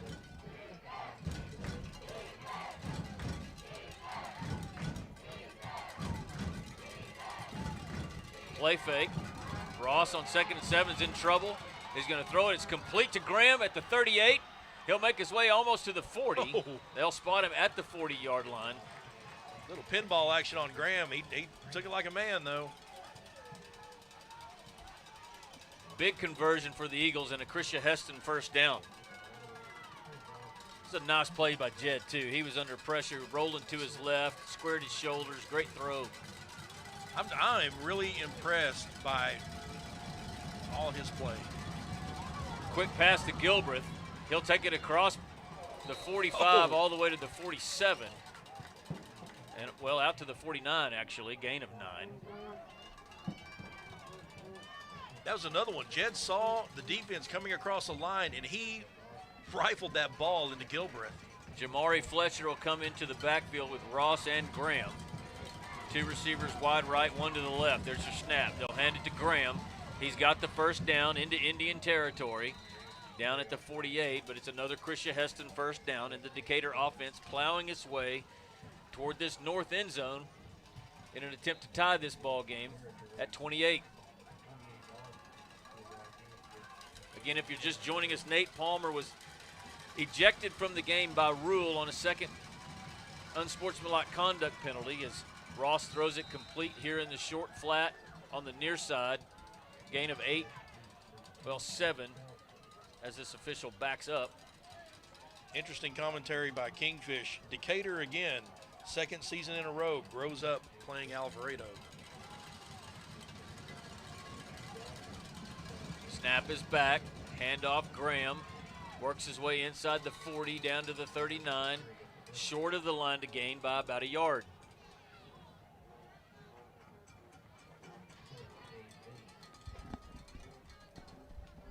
They call it 3rd down and 1 to go on your James Wood scoreboard, but that's a long one. They really need to get it all the way to the 38 for a first down. Ross is going to keep it himself, and I think he's got it. Stretches for it. Depend on the mark. Hunter Byerly, 88, actually kind of helped him with that. That's going to be close. Potter's putting on a dance show over here at cornerback. I don't know if y'all see that. I wouldn't have called it a dance, but no, is he whipping and nay-naying? He something. is doing something that would hurt me for sure. They're marking it about 2 feet short of the line to gain, and Decatur's going to take a timeout. A Trinity Realty timeout. We'll take one as well. We'll be right back with more Decatur Eagle football after this. Build or buy your dream home with help from the mortgage experts at First National Bank Mortgage. Mortgage money man Mark Goodwin will help you build or buy the home of your dreams in Wise County. Our office is now open in Bridgeport, and we're ready to get to work on your new home loan. Why trust your mortgage to anyone else? First National Bank Mortgage, now open in Bridgeport. Apply online at mortgagemoneyman.com. NMLS 543312, Equal Housing Lender, member FDIC. Injuries happen, and you want your athlete better fast. Experience matters, and SRPT and Top Tier Performance are the go-to experts in sports medicine and rehab with 40-plus years caring for athletes. They offer same-day injury assessments Monday through Saturday with fast-track to X-rays, MRI, orthopedic surgeons, and physicians available. They have an arsenal of treatment options to get your athlete back in the game, including cupping, dry needling, laser therapy, massage, adjustments, dry sauna, and cold immersion. Call 940-627-6290 to get started and go where the experience is. Top Tier Performance and SRPT in Decatur. My name is Chris Hurst, and I'm 4th down and 6 inches for Decatur. It's the exact same spot, Chase Chapman, from your favorite call. Oh! And Decatur jumps. Oh, Ah. my gosh. Oh, wait. timeout. Who called timeout? Alvarado. Whew. We just dodged a bullet. Let's just stay here for right now. Just like we drew it up, boys. I tell you. I will say, I'm looking right here where this ball is spotted, and it does remind me of Shotwell Stadium back in 2018 when we went for it on that 4th down play against Andrews. Roman took it upon himself to call a pass play to Dane. It worked out. But that was the old famous – What? No, that was the famous grande cojones call. That's right. He's got cojones. No, he's got grande cojones. Oh, little did we know that Mike didn't call that one. Brock Eagles, 71. Boyd Yellow Jackets, 0. Going into the 4th. I hate to hear that. Aubrey, Don't 34. count them out yet. Aubrey over Bridge, 35-6. 4th and 6 inches. Ross is in a shotgun. Hatchell's going to approach the line of scrimmage. There's your snap. They'll give it to Graham. He bounces to the outside. He's got the corner. He does have the 1st down, and another penalty flag comes in. That's probably going to be a horse collar tackle. Yeah, that was. If he wouldn't have made it, though, Abram Graham would be standing in that end zone. Yeah, DeThorne all day long grabbed it, right around the neck. Oh, face mask. Yes, sir. He grabbed that face mask, yanked him straight down, folded him like a lawn chair. So they'll mark the ball at the 21-yard line on the right hash. 4:20 left in the ball game. Decatur trails 28-21. Ross in a shotgun 2-back set. He'll throw it complete to Landon Felts. The throw was low, but Felts went down and got it at the 16. Gain of 6. Well, they'll say 5. Eagles face a 2nd and 5.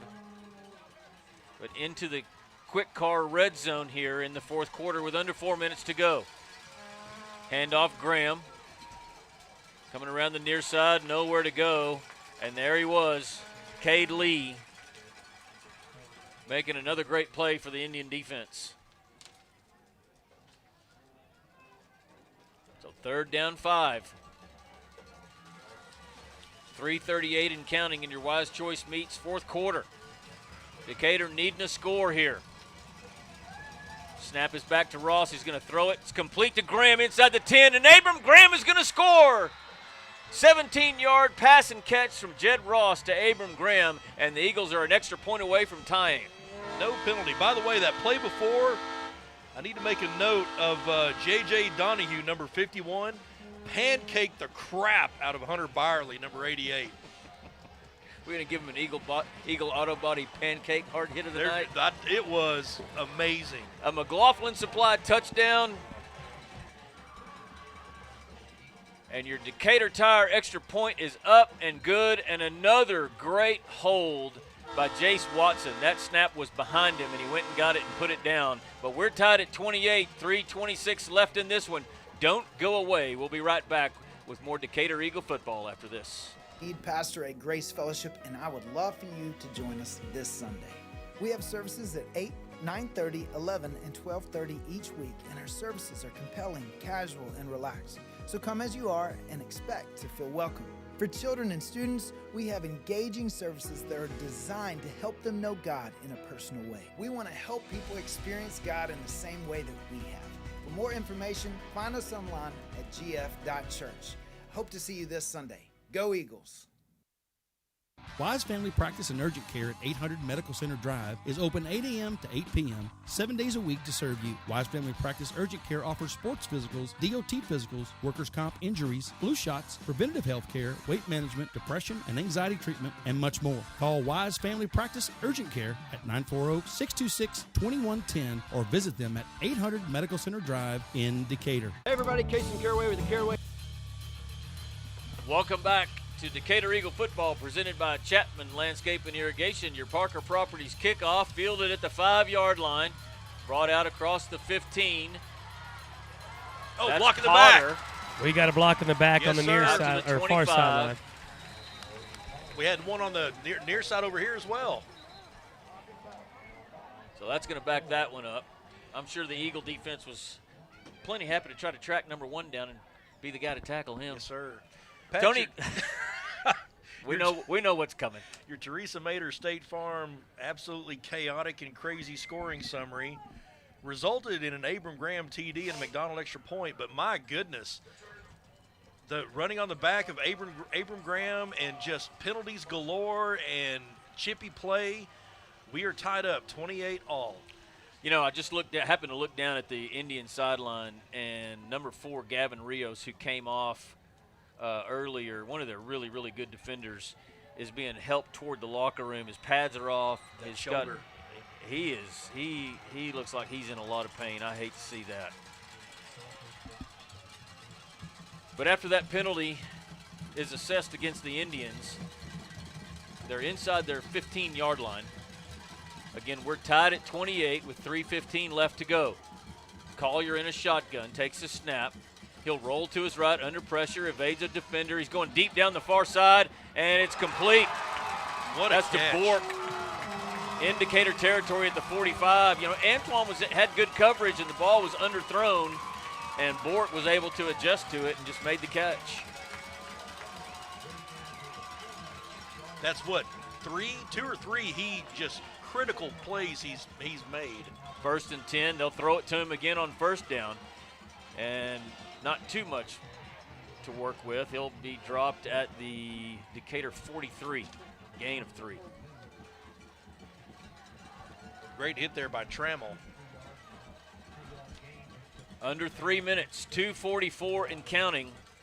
I know if you're watching us, I know you can't see our clock. There's a whole explanation behind that, but I'll try to make sure that I lean out this window and let you know how much time is left as we go down.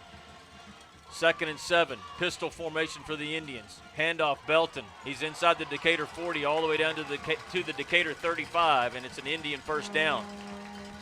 2:22 as the clock stops to move the chains left in the 4th quarter. Bork got rolled up in that play. He was slow to get up. Now the officials will roll the clock. Rolling down under 2 minutes and 10 seconds. 1st and 10, Indians, empty backfield. Collier's going to keep it himself. He's across the Decatur 30 all the way down to the Decatur 25, and it's another Indian 1st down.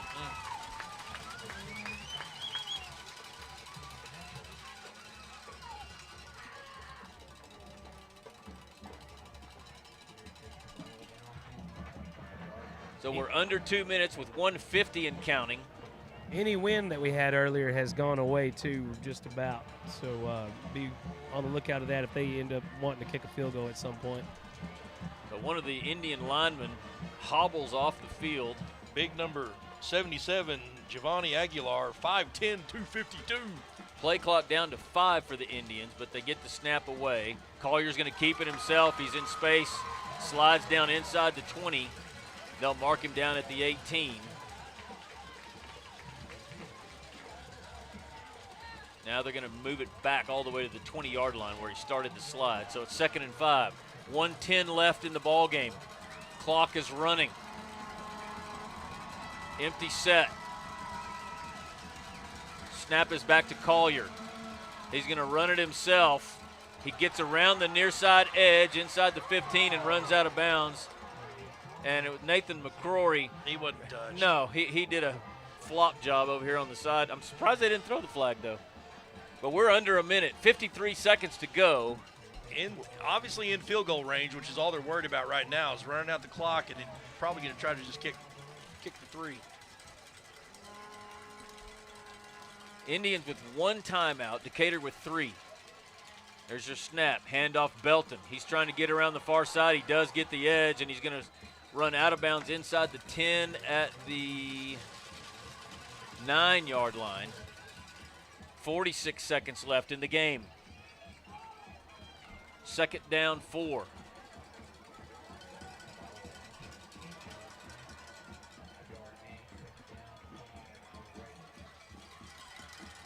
Pistol formation.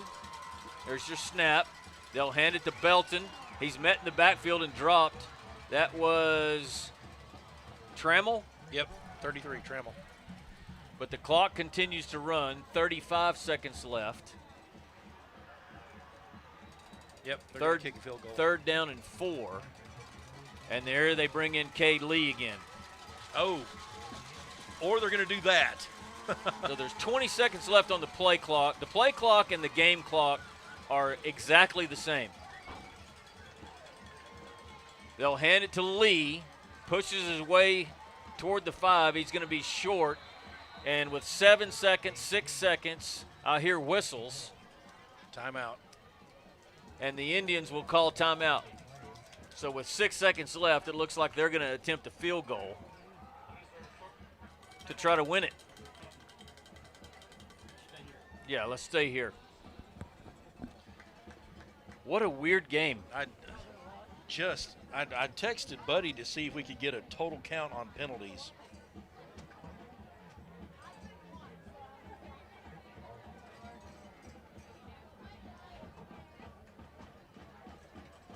So people are asking me why we don't have the clock on our screen, and it's because we can't see the clock from the booth, and it's impossible to have it correct and stop it and start it at the same time and make sure the clock that we show, because we have to match it manually. So I'll tell you right now, there's 6 seconds left in the game. The game's tied at 28, but Alvarado and Dax Clark lining up, the left-footed kicker, to try to kick they'll spot. The hold will be from the 14-yard line, so it'll be a 24-yard field goal.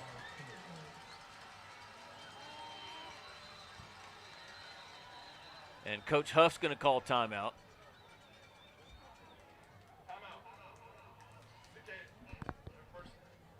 Little ice job. A little icing. Decatur's first time out of the half.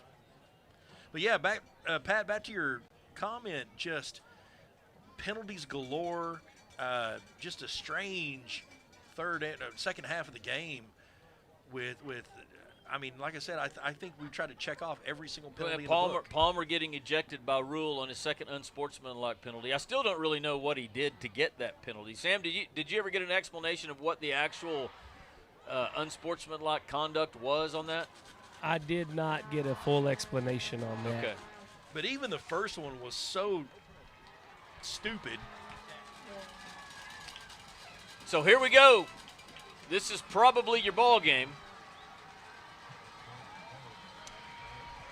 Now they spotted at the 13 after the timeout, so a 23-yard attempt. The snap is bad. It's on the turf. Kicked around at the 30-yard line, and Gilbert makes a tackle. And this ball game is over. Now there is a flag on the sideline, or there is a flag. I mean, of course there is. Very fitting. I said the ball game is over. Regulation is over, but pending this flag. It looks like Decatur's declining it, so it was against the Indians. So the ref's going to get one more chance at his broken mic. But that snap was way over the head of the holder, and it was a bullet. Somebody was a little excited. Just a little tense. Oh, my goodness.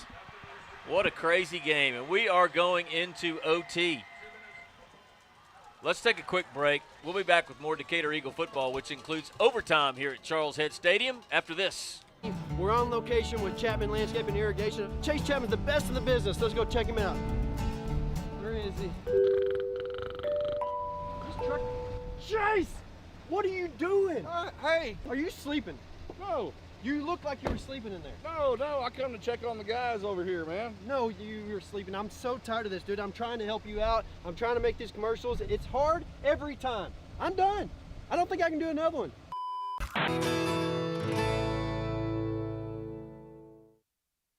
For all your seamless gutter needs, give us a call at Wise Gutter Solutions, area code 940-389-7880 for a free estimate. We service Wise and all surrounding counties. We offer new install, repair, leak protection, and cleaning services. We have over 32 different colors for you to choose from also. You can log on to our Facebook page and follow us at Wise Gutter Solutions or our website, wiseguttersolutions.com. We appreciate the opportunity to earn your business, and we look forward to speaking with you. Make the wise choice. Wise Gutter Solutions. Go Eagles! Texas Farm Bureau Insurance in Wise County has protected fellow Texans with auto, home, and life insurance since 1963. We have 2 locations in Decatur and Bridgeport that serve over 4,500 members in Wise County and the surrounding areas. Whether you're wrangling cattle or kiddos, we're proud to protect all fellow Texans in all Texan ways of life. Kelly Lynch, Doyle Lowe, Lisa Bradshaw, Chris Hanlon, and Monty Houston are located in the Decatur office across from James Wood Motors. Lisa Bryant and Todd Vineyard are located in the heart of Bridgeport on Halsell Street. Give us a call or stop by and speak to one of our 6 local agents. Coverage and discounts are subject to qualifications, and policy terms may vary by situation. S&J Pharmacy at 1101 West Eagle Drive can fill prescriptions in 15 minutes or less with fast and friendly service. They also offer same-day compounding, private consultations, medication therapy management, immunizations, B12 shots, a convenient drive-through window, and free home delivery. S&J Pharmacy accepts all major insurance plans, including Blue Cross and TRICARE. Open Monday through Friday 9 to 6 and 9 to 1 on Saturdays. Call 940-627-5400. That's 627-5400 for S&J Pharmacy in Decatur. Hawkins Funeral. Welcome back to Decatur Eagle football, presented by Chapman Landscape and Irrigation, as we begin overtime here at Charles Head Stadium in Alvarado.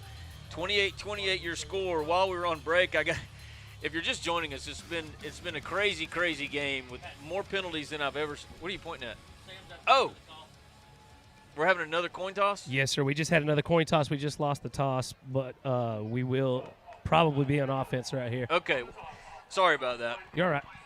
So shout out, though, to my main man, Tommy Williams, because Shrey, his daughter, sends me a text that says she's at home watching the game with her dad, and he makes the comment that only Tommy can make.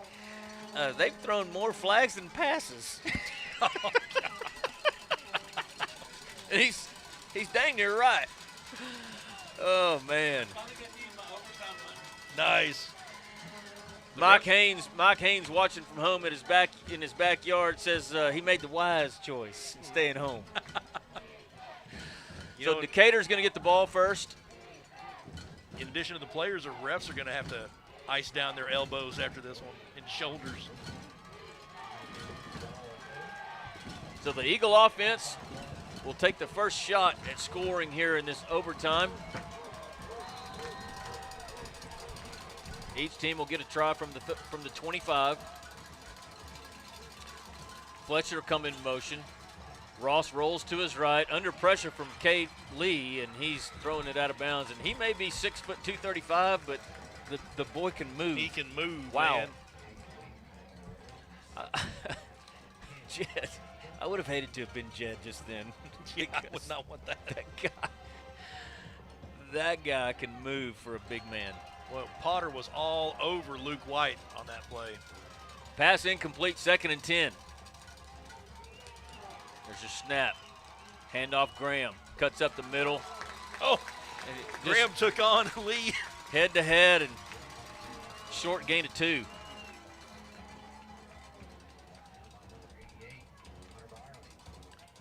Fletcher comes out. Stastny comes in. Guys, on that coin toss, the official's using a special coin. He did not say before he flipped it which side was head, which side was tails. Coach Huff called heads, and he said, that's tails. Huh. Ross is going to throw it on third down. Throws it complete to Landon Feltz on the far side. He's got the first down. Nice tackle there by Potter, who they could have thrown personal foul for himself, hitting himself in the head like that. Yeah. I'm surprised that didn't draw a flag. Celebration? No, just hitting himself. Blow to the head. Throw the flag. 1st and 10 Eagles. We're in overtime. First possession. Handoff Graham trying to get around the edge on the far side. Can't do it, but he gets maybe 3, maybe 4 as he's pushed out of bounds at the 10. That was DJ Clampett. Jed.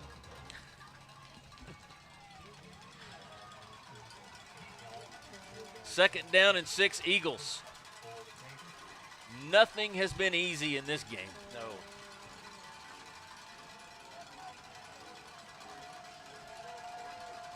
There's your snap. Handoff Graham. Cuts up at the 10. Gets a few yards, but I see 2 flags on the field.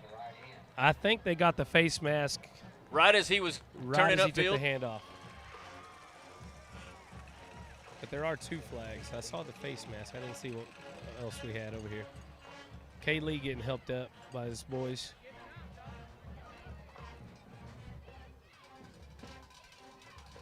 He's hurting. He's limping, yeah.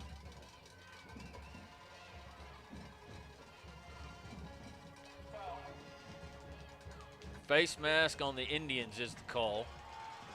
So that's going to give Decatur a first down somewhere around the 5 or inside the 5. They're going to mark it.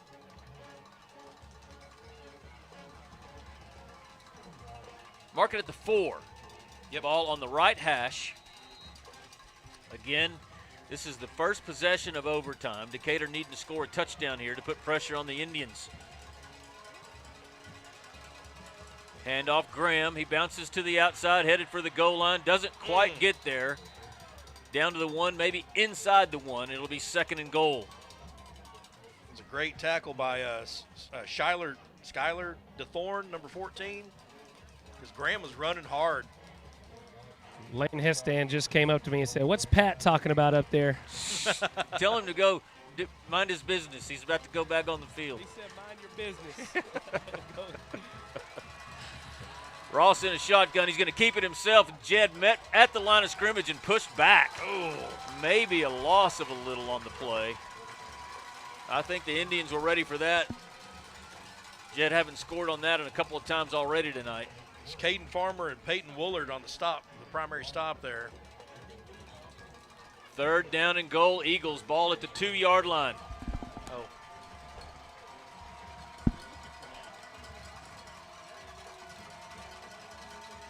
There's your snap. They'll hand it to Graham. He's around the edge on the near side, and he scores. Abram Graham puts Decatur ahead, 34-28. A McLaughlin Supply touchdown. You got a pile of bodies over there. Everybody's getting up. It's hard for those fellas to get up off the ground right now. They've been playing for a long time. Yes. Yeah, it is our first lead, isn't it? Yeah, Charlie just gave us an obvious stat that we hadn't thought of. That's Decatur's first time Decatur's had the lead in this game all night long, and it's in overtime. McDonald in for the Decatur Tire extra point, and there's confusion here. We had somebody go out with a little bit of a leg injury right there, or we're just getting a big one in to replace. They haven't started the play clock yet, so we're good. Oh, that was Skelly that I think that went out with. This is an important extra point right here, though. Watson's got the hold. The kick is up. It's good. Decatur with a 7-point lead, 35-28. We'll be back with more Decatur Eagle football right after this. Is Wise County's only locally owned funeral home and has been serving Wise County and the surrounding area since 1906. The staff at Hawkins Funeral Home is available to you 24/7, 365.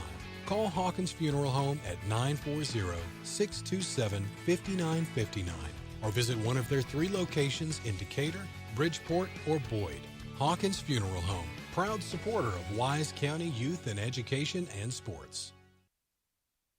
The law firm of Kernot & Hafer is once again a proud sponsor of Decatur Eagle. With its Decatur office located on the Decatur Town Square, the firm includes local attorney Pat Wadlington and focuses on litigation and dispute management within a wide range of areas, including family and custody issues, business and commercial disputes, estate and inheritance matters, and personal injury and death cases. Kernot & Hafer, friendly, professional, direct, and strong. We're there when you need us.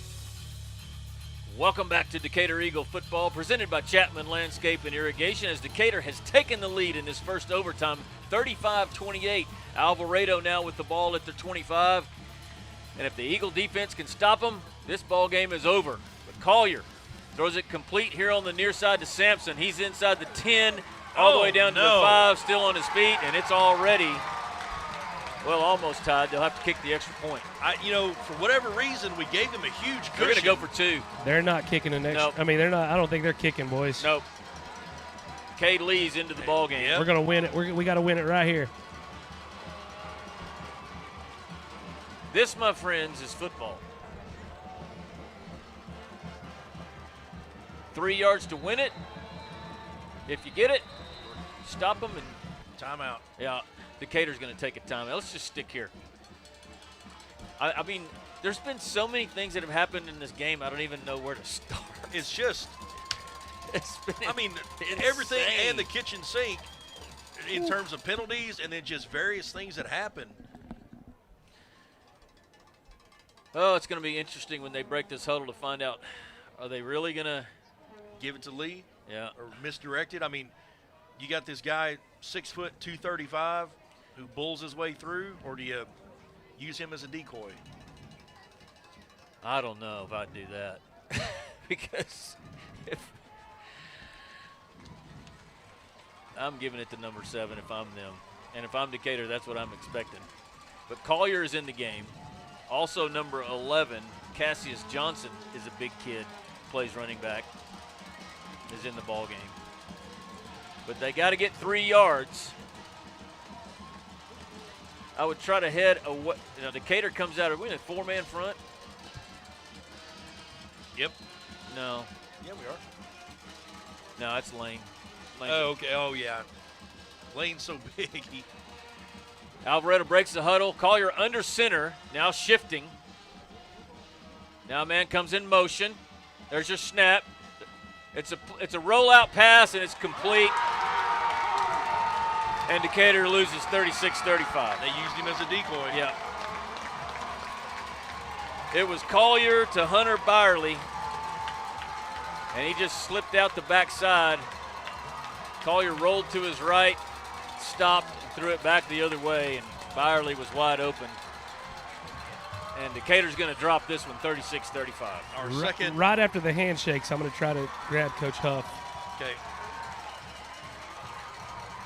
2 overtime losses by 1 point. Just a reverse of the last one.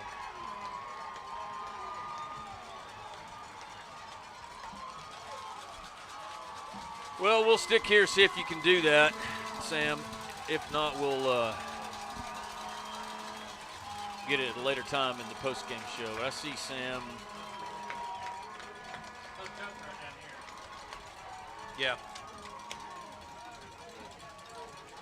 Kind of glad I'm not Sam right now. I wouldn't.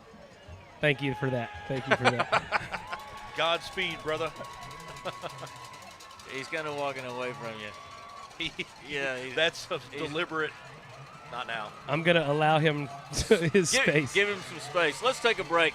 We'll come back with your post-game show and talk about this crazy ball game and maybe get an interview with Coach Huff after this. Cobb Rental, located in Decatur, has the best selection of prices in the Wise County area on equipment rentals and sales. They have skid steers, lifts, trenchers, welders, forklifts, excavators, backhoes, and much more on hand and ready to go to work for you. Whether you need heavy-duty backhoes or trailers for transport, chances are Cobb Rental will have what you're looking for. Come see us at FM 51 in Decatur or online at CobbRentalAndEquipment.com. Good luck, Eagles, from Cobb Rental in Decatur. Bison Creek Homes is an established home builder in Decatur, proudly serving Wise County and surrounding areas. With an in-house licensed architect and interior designer, Bison Creek Homes has been leading the way in innovative home designs such as modern, contemporary, farmhouse, Texas Hill Country designs, and more. Come put our many years of construction experience to work for you. Visit BisonCreekHomes.com and check out the many beautiful homes we have built. And go Eagles! Build or buy your dream home with help from the mortgage experts at First National Bank Mortgage. Mortgage money man Mark Goodwin will help you build or buy the home of your dreams in Wise County. Our office is now open in Bridgeport, and we're ready to get to work on your new home loan. Why trust your mortgage to anyone else? First National Bank Mortgage, now open in Bridgeport. Apply online at mortgagemoneyman.com. NMLS 543312, Equal Housing Lender, member FDIC. Jed. Way to let the cat out of the bag. Well, they don't know what I'm talking about. Welcome back to Decatur Eagle football as the Eagles fall to the Indians in overtime, 36-35. What a game it was as we start the Zimmerer-Kubota postgame show. And the first order of business is to talk about player of the game, and several candidates were mentioned. Keegan Hatchell was one, Wyatt Vincent was one, Abram Graham was one. But to a man up here, I think we all decided that Jed Ross, the composure that he played with, and statistically probably player of the game tonight. Just looks so good in the pocket. I mean, his scrambling, his decision-making. So Jed Ross, the shop player of the game here for Week 5 against Alvarado. Oh, my goodness. A lot to unpack on this one. Look at there. The quarterback Collier has his pads off, and he's over at the Decatur team as they're talking, shaking hands with every single one of them.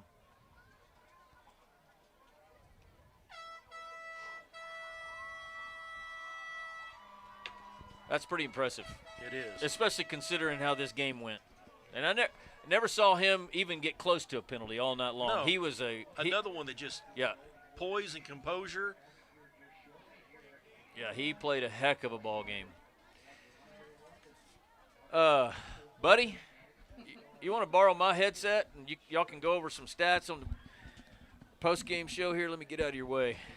Me and the pieces that are left of my glasses here. And I'm going to break in as soon as Coach Huff is ready, Okay. guys. Okay.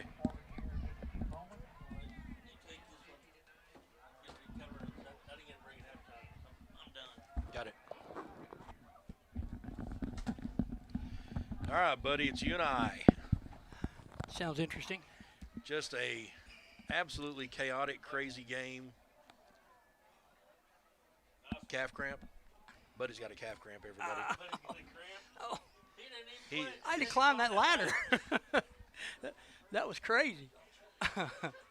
Man, what a game, Tony. But overtime, it's our second overtime loss by 1 point, only this time it's flipped, where before we went for 2 and didn't get it. Yep. They went for 2 and they did get it on this one. Multiple penalties, the ejection of Nate Palmer, which is so uncharacteristic. And I got to say, real quick, I got to say, that first unsportsmanlike, I didn't see the second one, but the first one I was watching, and all he did was when he crossed the goal line, yeah, he acted like it was crossing the finish line in a race. I would not call that at all Neither would celebration. But if we go by the letter of the law, that's excessive celebration, and that's an unsportsmanlike conduct. So if you're a player and you've got one unsportsmanlike conduct, right, you need to be on your tippy toes for the rest of the night. Right. Do not let anybody get in your head, because that's what they did. And they were doing it all night. They started at the beginning of the game. Right. Every time they tackle him, they were clapping over him and things like that. So he was getting frustrated, right? Which I'm sure that happens. But, yeah, his big thing is he's got to keep his cool, man. He has got to keep his cool. He's the leader on this team. Yes. And he has got to keep his cool. I mean, God bless him. He had a good game, but if he would have been in here for the last part of the game, maybe it would have been different. I don't know. But my question is this, and I think I know the answer to this. How much of the game does he miss next week? The whole first half? Guys, I'm about to jump in. Okay.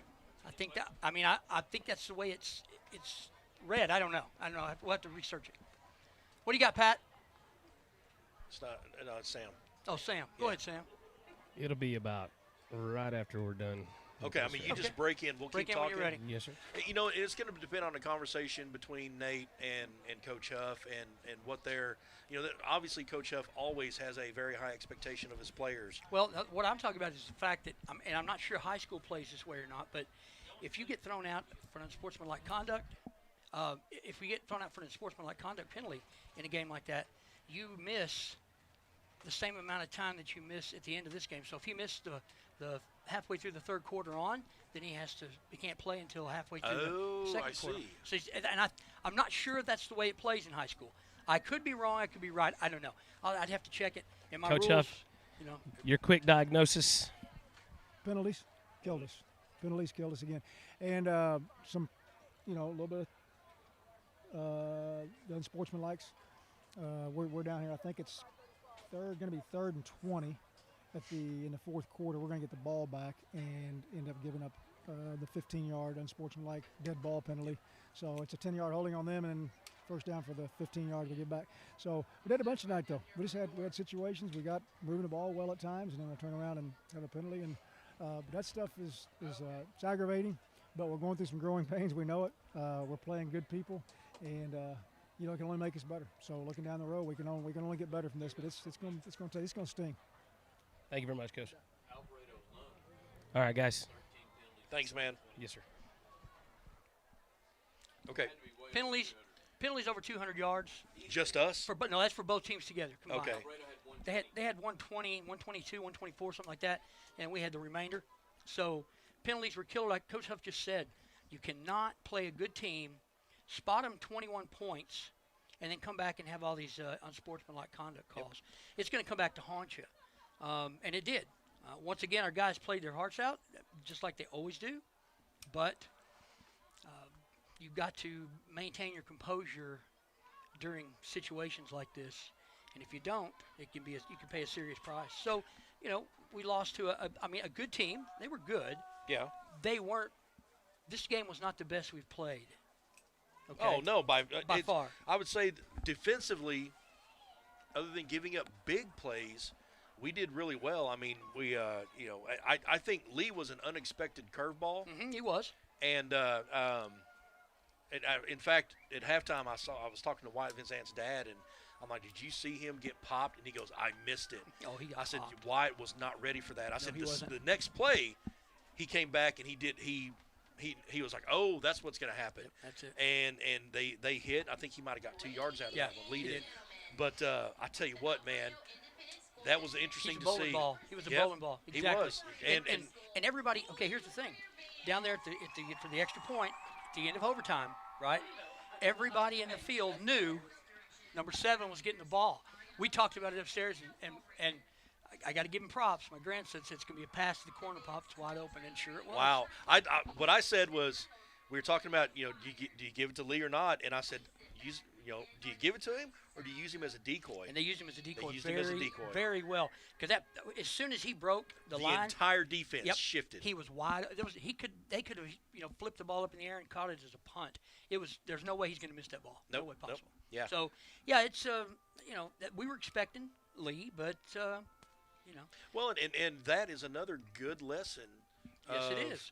When you're hit in the mouth by a certain player, you got to stay home. That's it. Exactly right. Stay home, because everybody. It was a wholesale move. Yeah. Swinging gate. Everybody was over to the other side. Oh, I couldn't believe it. And he was wide open. Oh, nobody was. There wasn't anybody within 15 yards. He could have had a Jackie Smith type drop, but I'm sorry. I went way back on that. I'm sorry. That's all right. My bad. We've done some. We had Happy Days, Fonzie quotes earlier. I mean, Sam called us out on. He goes, "Hey guys, you're really dating yourselves. You're really dating yourselves." See, I'm lucky. I don't listen up there. Right. I got too much to think about, so I don't listen to you guys because it throws me off. But I'm telling you, our kids fought really hard. You can't spot a team like this, 2 touchdowns, and then say, I think we'll play. We'll score a couple. Right. You can't do it. And we know that Coach Huff will build on this. Oh, yeah, you will. Because that's what this was a great. And everybody's been saying, okay, here comes the run. Yeah. Just like last year, we were 0-3. Yep. We made the run. Here we're going to do it again.